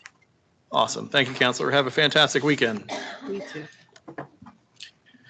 I move in case ROWV 22025, the basis of the evidence presented, I find the property is in violation of Hillsborough County codes and ordinances listed in staff's presentation. Further, based on the gravity of the violation, the action taken by the violator and the violator's history, I concur with staff's recommendations, require the violator to, can you bring that back up for me, sorry. sir? That's okay. I should have memorized it before you took it down. And I concur with staff's recommendations, require the violator to coordinate with Development Service Department and submit for right-of-way use permit. Once permit has been issued, remedial work must be completed and final approval obtained within 30 calendar days, or the violator may remove all of the existing materials put in for the access and return to the original grade within 45 calendar days. Okay. Thank you, Ms. Ashley. Thank you. Next case, please. Page 15, number 33, case number ROWV 22031. The owners are Danilo Acosta Perdomo and Lena Carballo Sequin. Location 1608 Green Ridge Road. We have service and good morning, afternoon. Do you swear or affirm the testimony you're about to give will be the truth, the whole truth, and nothing but the truth? Yes, I do swear. And state your name and address, please. My name is Lena Carballo Sequin, and my address is 1608 Green Ridge Road, Tampa, Florida 33619. Thank you. Mr. Ricardo, go ahead. Case is ROWB-22031. Owner's name Perdomo Danilo Acosta, Sequin Lena Carballo. Violation address 1608 Green Ridge Road, Tampa, Florida 33619-4998.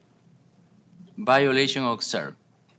A stormwater system DBI was impacted with the some concrete material poured inside of the structure that is affecting the normal draining of stormwater in the area. As part of the stormwater system, a culvert pipes 15 and 18 inches diameter are obstructed, causing accumulation of the water in the area. Ordinance section violate 92-22 of Hillsborough County right-of-way use procedure manual. The first inspection was September 13, 2022. The first notice of violation, September 21, 2022. The second NOV, October 19, 2022. Mailbox post NOV on December 13, 2022. The last inspection was performed the last week, February 1, 2023. Total number of inspection 5.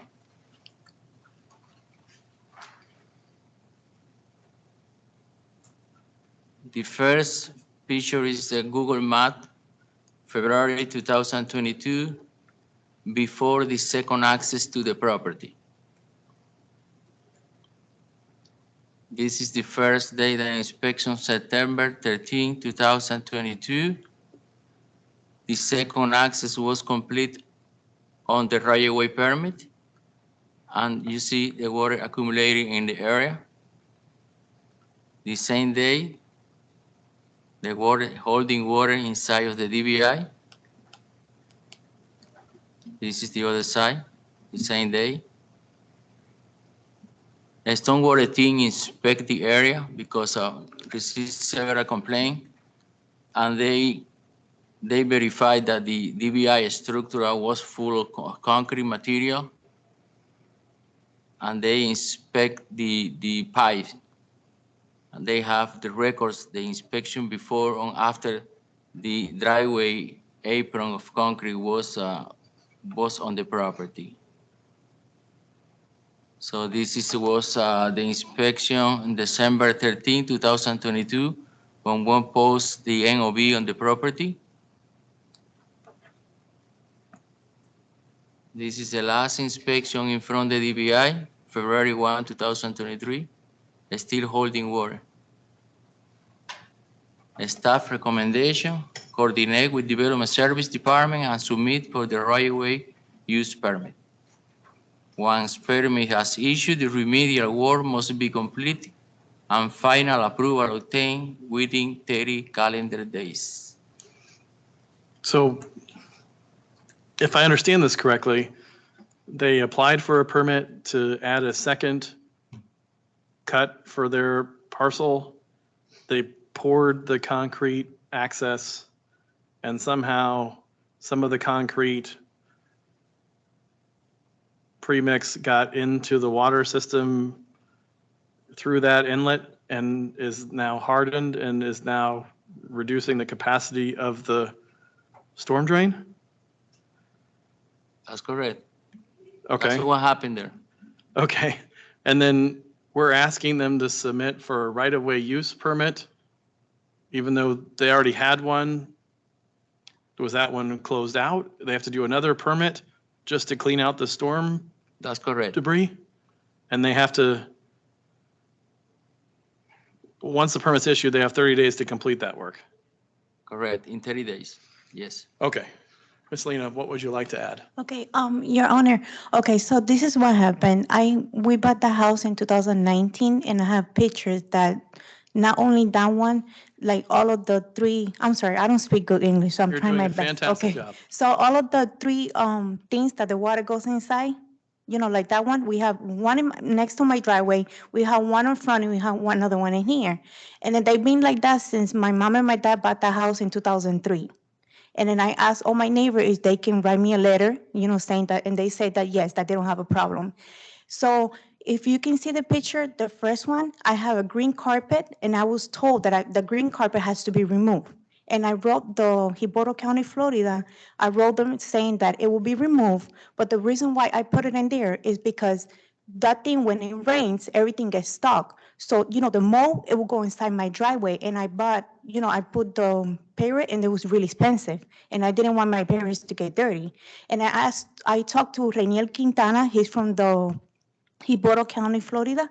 And then I explained everything, why I had the green carpet. So he said, okay, so you have to ask for permission to put the concrete. I said, okay, I'll go ahead and do that. And I did get the permission. It was approved by Reniel Quintana.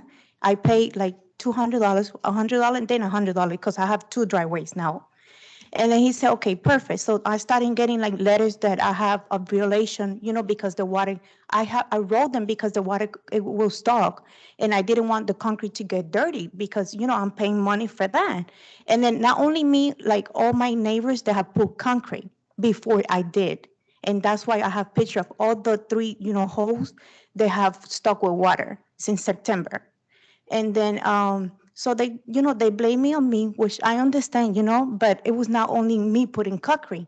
And either way, when you put concrete, you can see the thing that the water run is like right there. So a little bit of concrete, always gonna be there. Yep. And I agree with that, but now I'm a single mom. I don't know, they saying that I have to pay like $5,000. I cannot pay that. I have 3 kids. Yeah, I understand. Yeah. I don't know. I don't think anybody's mentioned a monetary cost for that yet. I don't know exactly what that is, but Yeah. as you mentioned, they have the reports when they cleaned it out last, And then when they. But I cleaned have it out- pictures since the September of 2022 that all the things, when it rains, all of them, it gets stuck. And I don't know how that impacts Mhm. what's happening with your neighbors and things, but I Yeah. do know that at that particular, based on the Mhm. reports that they have from the county. when Yeah. they Originally inspected it, and then after the driveway was completed, now there's debris in it. So and you mentioned it yourself that, some of that probably did. Yeah, because it's like go- right away that's there. right But my there, next right. neighbor, he also did, and it could be in there too, because he also put. Right. But I know there's stuff is stuck in there, like a shoebox way before, bottle of things, and then we always try to, I have emails that I send to Hillsborough County and they never do anything about it. I'm sorry, I can't help you with that part Mhm. of it, unfortunately, but I can only deal with the. So what is it that I have to do in 30 days? So what you have to do is do another application, another right-of-way application, kind of like the permit that you already did for Mhm. your driveway, to correct the action, which is what's causing, basically get permission to clean that out in that section where that concrete. Because I talked to Reniel Quintana and then he told me that I was fine. I asked for 2 permission. There's no need for me to ask for another permission. For what?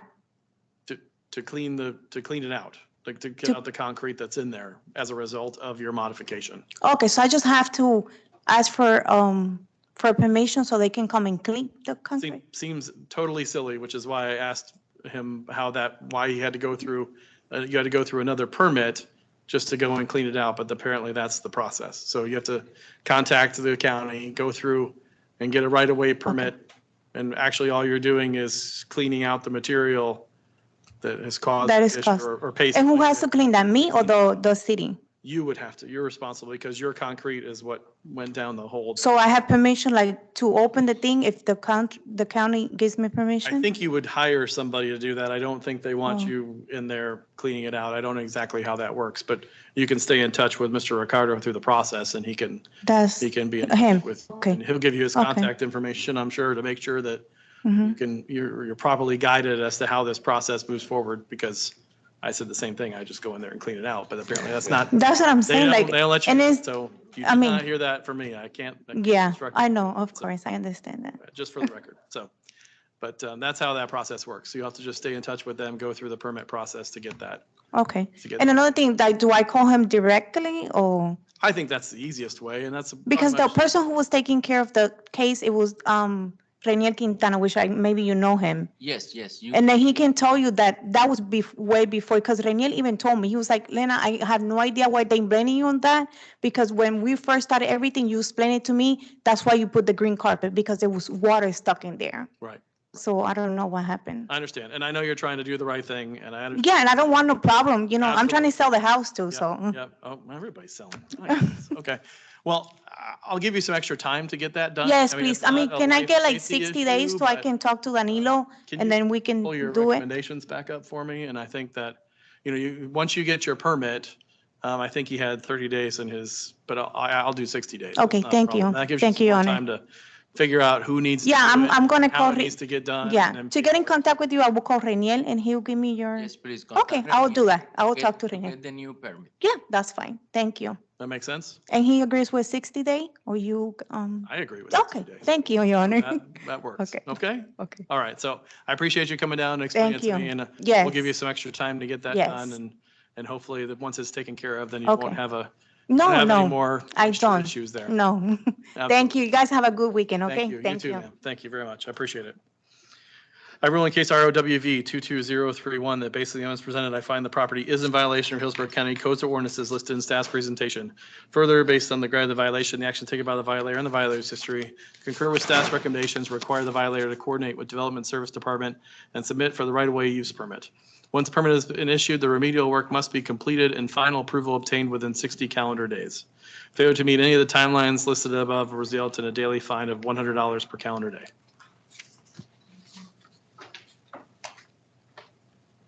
Next case, please. I believe that clears. No, nothing from the peanut gallery. Okay, seeing that no one is present in the audience for the remaining cases on the agenda, I will now review the case materials previously provided by county staff. And if I find the property is in violation of Hillsborough County codes or ordinances listed in staff's presentation, my ruling in each case will be based on the evidence presented, the gravity of the violation, the action taken by the violator, and the violator's history in determining the amount of the fine will be assessed. First case, please. Okay, on page 2, under burglar alarm ordinance cases, number 1, case number BA 126907.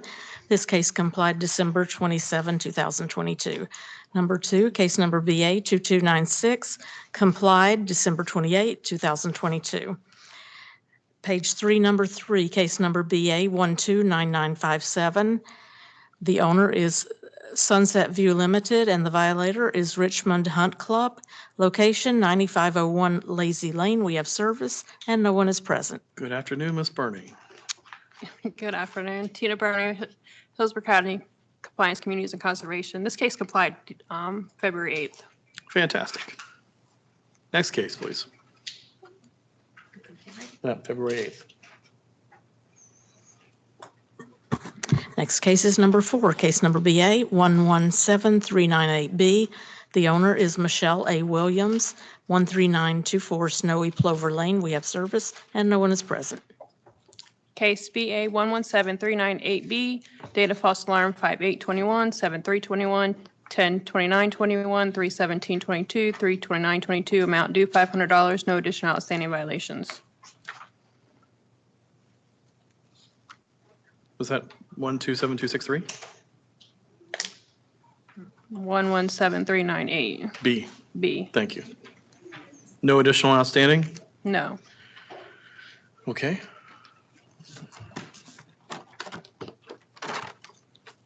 I grant. Oh, I have to do my.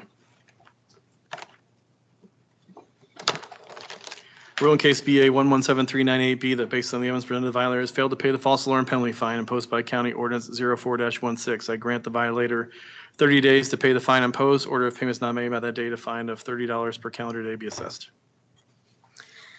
Number 5, BA 127263. This case complied January 20th, 2023.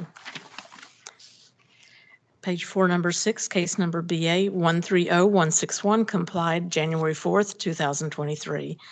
Number 7, BA 131832, complied February 1st, 2023. Number 8, BA 110222, complied January 4th, 2023. Page 5, number 9, BA 118301, complied January 3rd, 2023. Number 10, case number BA 109705A. The violator is Sharon Ellis. Location 11403 Betsy Way. We have service, and no one is present. Case BA 109705A, data false alarm 71222, amount due $75, no additional outstanding violations. I rule in case BA 109705A that based on the evidence presented, I find the violator has failed to pay the false alarm penalty fine imposed by County Ordinance 04-16. I grant the violator 30 days to pay the fine imposed. Order of payment is not made by that date. A fine of $15 per calendar day be assessed. Number 11, BA 126557A. The owner is Jose L. Nieves, 5643 Paddock Trail Drive. We have service, and no one is present. Case BA 126557A, data false alarm 7222, amount due $75. There's $150 in additional outstanding violations, $75 from February 22.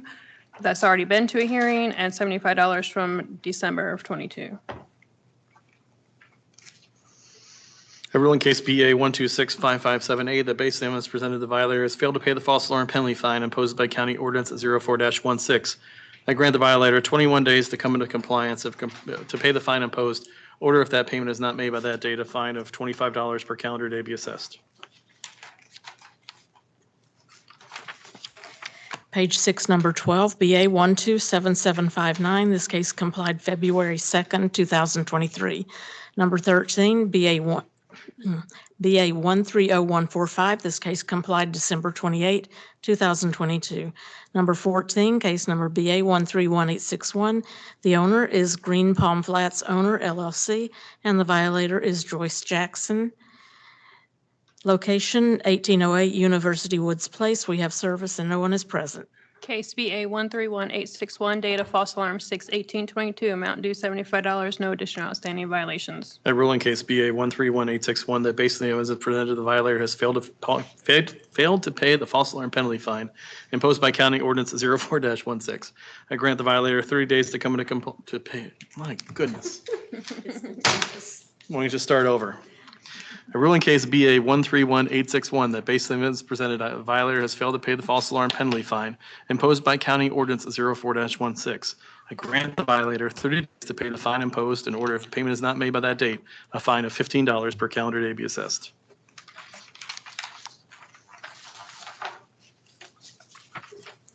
Page 7, number 15, BA 42627. This case complied January 26, 2023. Number 16, BA 42762, that complied January 4th, 2023. Number 17, BA 75542. This case complied January 4th, 2023. Page 8, number 18, BA 76062. The owner is Sandu Investments LLC and the violator is Care Plus Walk-In Clinic. We have service and no one is present. Case BA 76062, data false alarm 7/12/22, amount due $75, no additional outstanding violations. A ruling case BA 76062 that based on the evidence presented, the violator has failed to pay the false alarm penalty fine imposed by County Ordinance 04-16. Grant the violator 30 days to pay the fine imposed. In order if payment is not made by that date, a fine of $15 per calendar day be assessed. Number 19, BA 94935. The owner is Brandon Center Venture LLC and the violator is A&G Design Jewelers, 1981 West Lumsden Road. We have service and no one is present.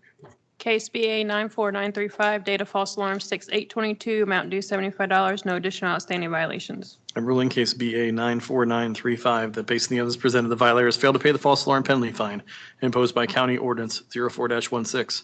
I grant the violator 30 days to pay the fine imposed. In order if payment is not made by that date, a fine of $15 per calendar day be assessed. And that concludes the false alarm cases. Next case, please. Page 9, under water ordinance cases, number 20, case number WR220. Okay, and we'll try again.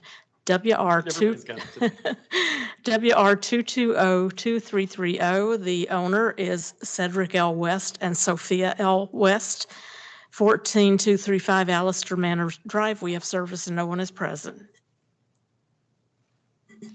Good morning, David Cancel with Hillsborough County Code Enforcement. On case number WR 2202330, Officer Ted Baker performed an inspection on the 16th of September 2022 at 4:40 in the morning. It was observed sprinkler was running in the front right yard on a Friday. The only watering day is Wednesday for that area. It's south of the Alafia. This is the second offense. It went into default on October 31st of 2022, and the notice of hearing was posted on January 25th of 2023. The fine is $100. And there was a previous case or there? This is second offense. Okay. Yes, sir. Warning the first time? Yeah, the warning the first time. Okay. A ruling case WR 2202330. The base of the evidence presented, the violator has failed to pay the water resources penalty fine for illegal sprinkling imposed by section 111-7 Hillsborough County Codes of Ordinances and Laws. Part B, Public Utilities. Grant the violator 30 days to pay the water penalty fine imposed, or if payment is not made by that date, a fine of $15 per calendar day be assessed. Number 21, WR 2202344. The owner is Matthew Bradford O'Neill and Kylia Rochelle O'Neill, 11435 Sage Canyon Drive. We have service and no one is present. Good afternoon, David Kanzler, Hillsborough County Code Enforcement. On case number WR 2202344, Officer Paul Whaley performed an inspection at 0523 on September 16th, 2022. at the address of 11435 Sage Canyon Drive. This is the second offense. The first offense was a warning. This property was in default on October 21st, 2022. The watering was conducted on a Friday when their watering day is a Wednesday. And the notice of hearing was attempted to hand deliver, but was posted on the the 25th of January of 2023. The fine is for $100. Ruling case WR 2202344. Based on the evidence presented, the violator has failed to pay the water resources penalty fine for illegal sprinkling imposed by section 111-7 Hillsborough County Codes of Ordinances and Laws, Part B, Public Utilities. Grant the violator 30 days to pay the water penalty fine imposed. In order, if payment is not made by that date, a fine of $15 per calendar day be assessed. Number 22, WR 2202356. The owner is Kelsey Nicole Chapman, 10072 Victory Gallup Loop. We have service and no one is present. Good afternoon, David Kanzler, Hillsborough County Code Enforcement. On case WR 2202356, Officer Ted Baker conducted an inspection on September 21st, 2022 at 6:38 in the morning. This is the second violation. The water sprinkler was observed in the rear yard. The property in question was 10072 Victory Gallup Loop. This is the third offense with a penalty of $200, warning on the first offense and $100 on the second offense. Fines running on the $100? No, sir. Okay. I rule in case WR 2202356, the base evidence presented, the violator has failed to pay the water resources penalty fine for illegal sprinkling imposed by section 111-7 Hillsborough County Codes of Ordinances and Laws, Part B, Public Utilities. Grant the violator 21 days to come to pay the water penalty fine imposed. Order if payment is not made by that date, a fine of $20 per calendar day be assessed. Page 10, number 23, WR 2202362.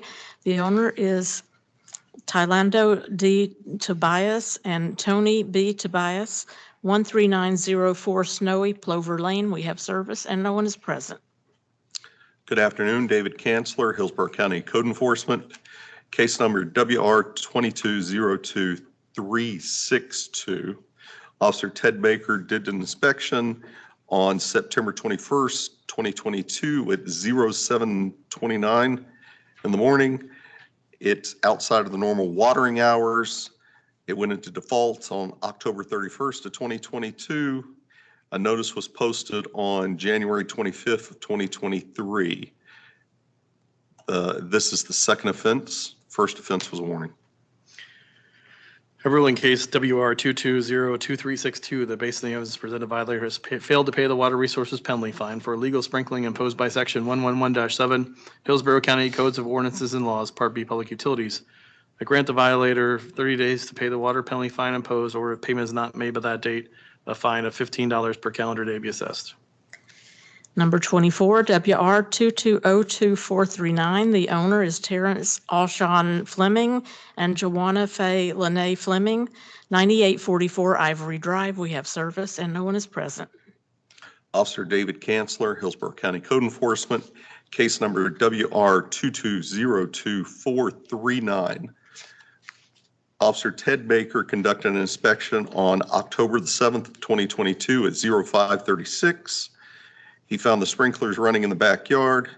This is the third offense. They were also watering on an off day on Friday when their watering days on Wednesday. The notice of hearing was posted on January 25th, 2023. There's a $300 fine. There's no current fines running.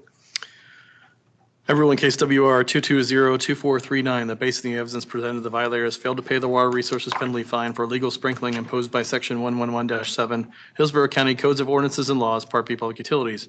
Grant the violator 15 days to pay the water penalty fine imposed. Order if payment is not made by that date, a fine of $25 per calendar day be assessed. That concludes the water resource cases. Excellent. Page 11 under landscaping and natural resource cases, number 26, case number L227276. This case was pulled per staff.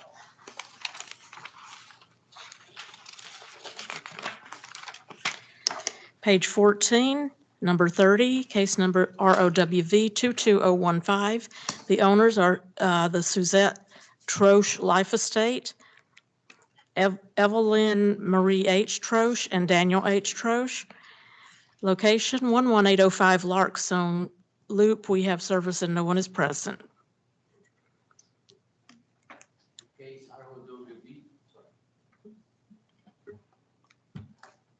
Case ROWB-22015. Owner name, Troquí Suzette Life Estate, Troquí Evelyn Mary, Troquí Carlos Daniel. Violation address, 11805 Larson Loop, Riverview, 33579-7089.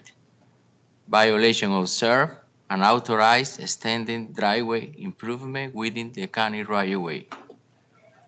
Ordinance section violate Section 92-22 of Hillsborough County right-of-way use procedure manual. Defer inspection September 3, 2021. The first notice of violation September 4, 2021. The second notice September 7, 2021. The last post was December 13, 2022. The last inspection, February 3rd, 2023. Total number of inspection 5. This is the picture with the Google Map 2021, the property without violation. The inspection September 3rd, 2021.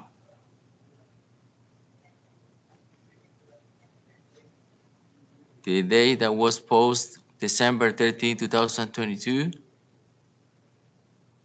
And the last inspection, February 3rd, 2023. The staff recommendation, coordinate with Development Service Department and submit for the right-of-way use permit. One permit has issued, the remedial work must be completed and final approval obtained within 30 calendar days. Okay, communication with the owner? We try a lot. Nobody answered. Nobody answers. Yes.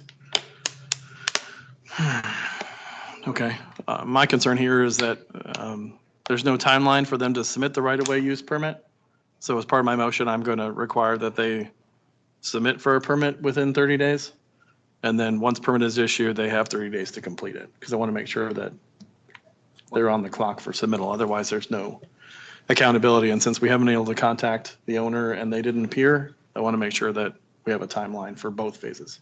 Okay. That makes sense? Good. Okay. All right. I rule in case ROWV 22015. Based on the evidence presented, I find the property is in violation of Hillsborough County codes or ordinances listed in staff's presentation.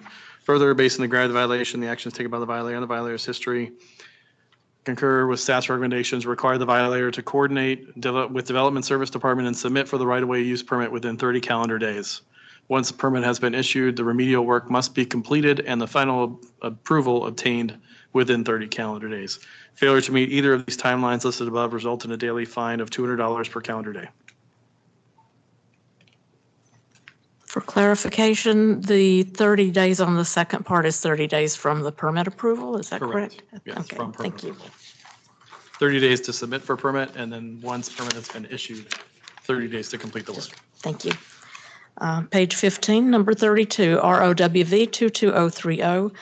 The owners are Conde Yaliana Perdomo and Alberto Eduardo Garcia, 3213 Cullendale Drive. We have service and no one is present.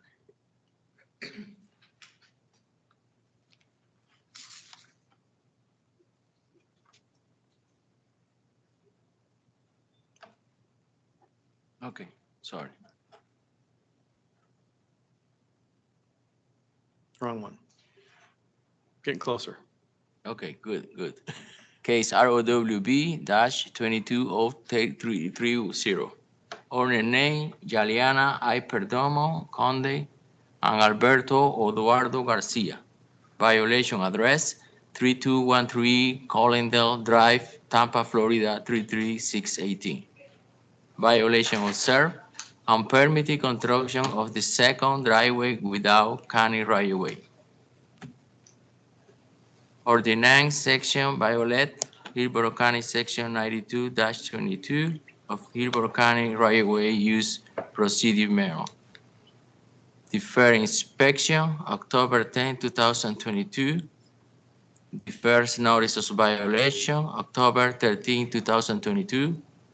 The second notice, November 2, 2022. The post notice was on January 24, 2023. Last inspection, February 8, 2023. Total number of inspection 5. The first picture, Google Map 2019 without the second access.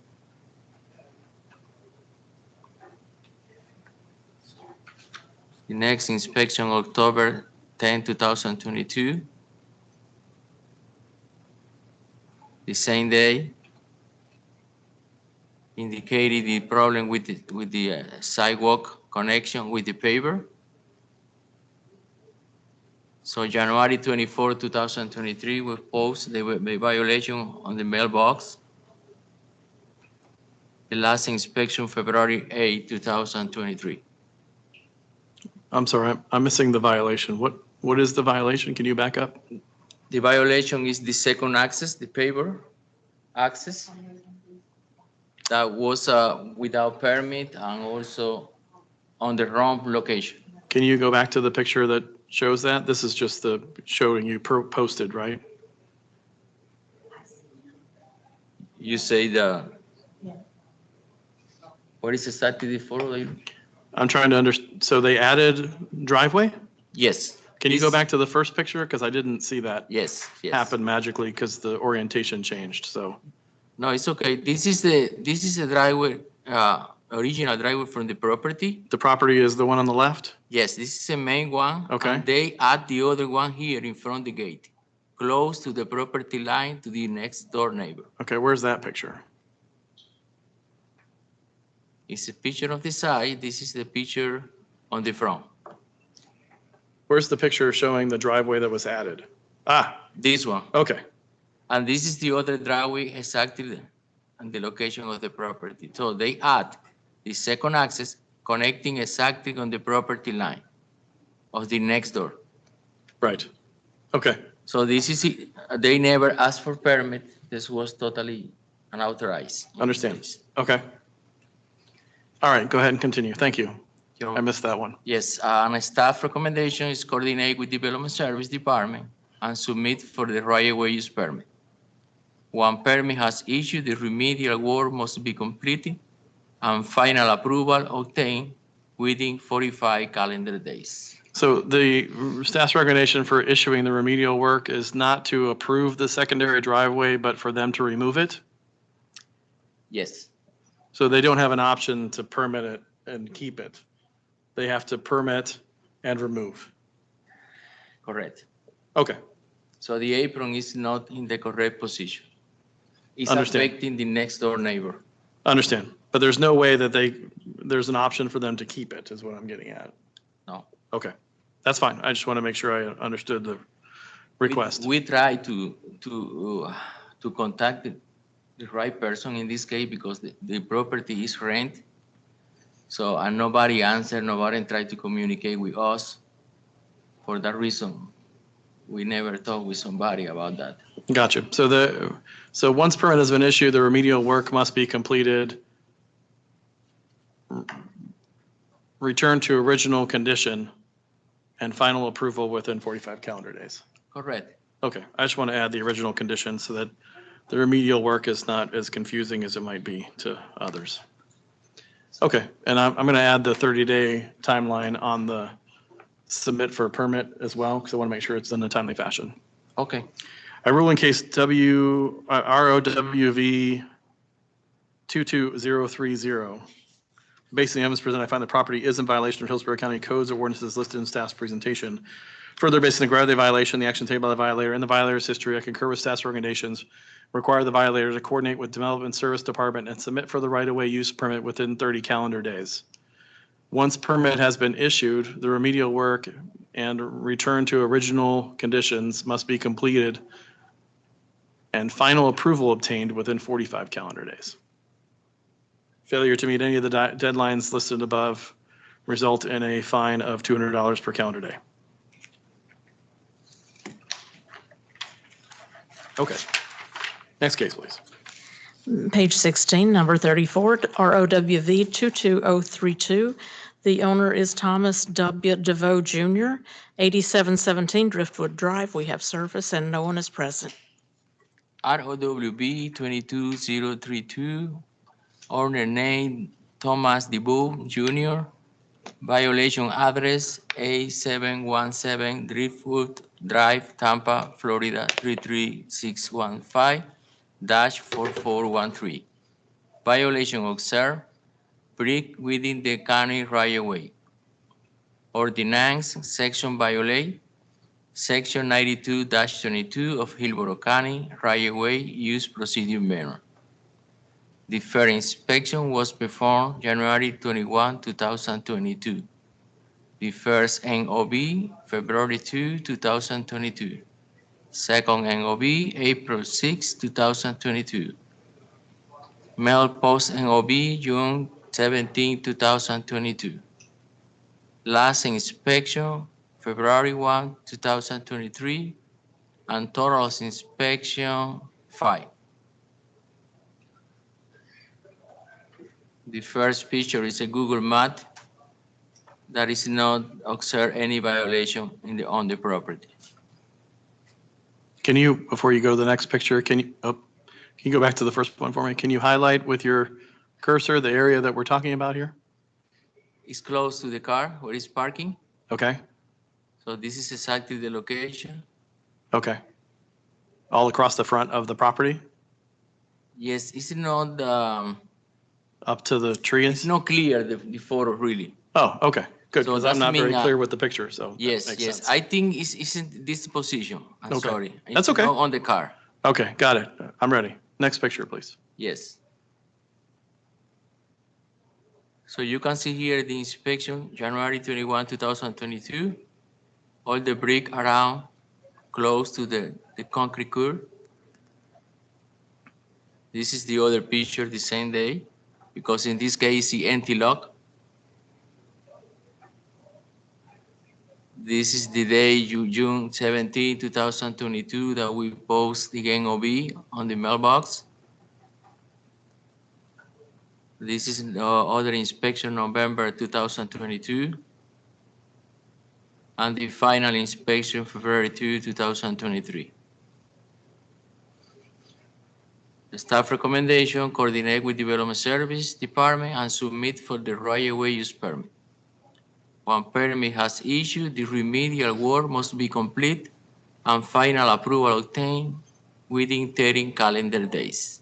Okay, and just for definition, can you explain to me what the remedial work is? They need to remove all of the pavers along the edge of the roadway? That's correct. And that's the only violation? Removal of the pavers complies the violation? That's correct.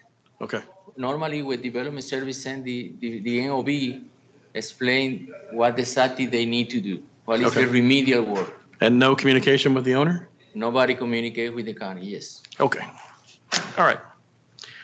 I rule in case ROWV 22032 that based on the evidence presented, find the property is in violation of Hillsborough County codes or ordinances listed in staff's presentation. Further, based on the gravity of the violation, action taken by the violator and the violator's history, concur with staff's recommendations and require the violator to coordinate with Development Service Department and submit for the right-of-way use permit within 30 calendar days. Once permit is issued, the remedial work, meaning the removal of all of the existing pavers, must be completed and final approval obtained within 30 calendar days. Failure to meet either of the timelines listed above result in a daily fine of $200 per calendar day.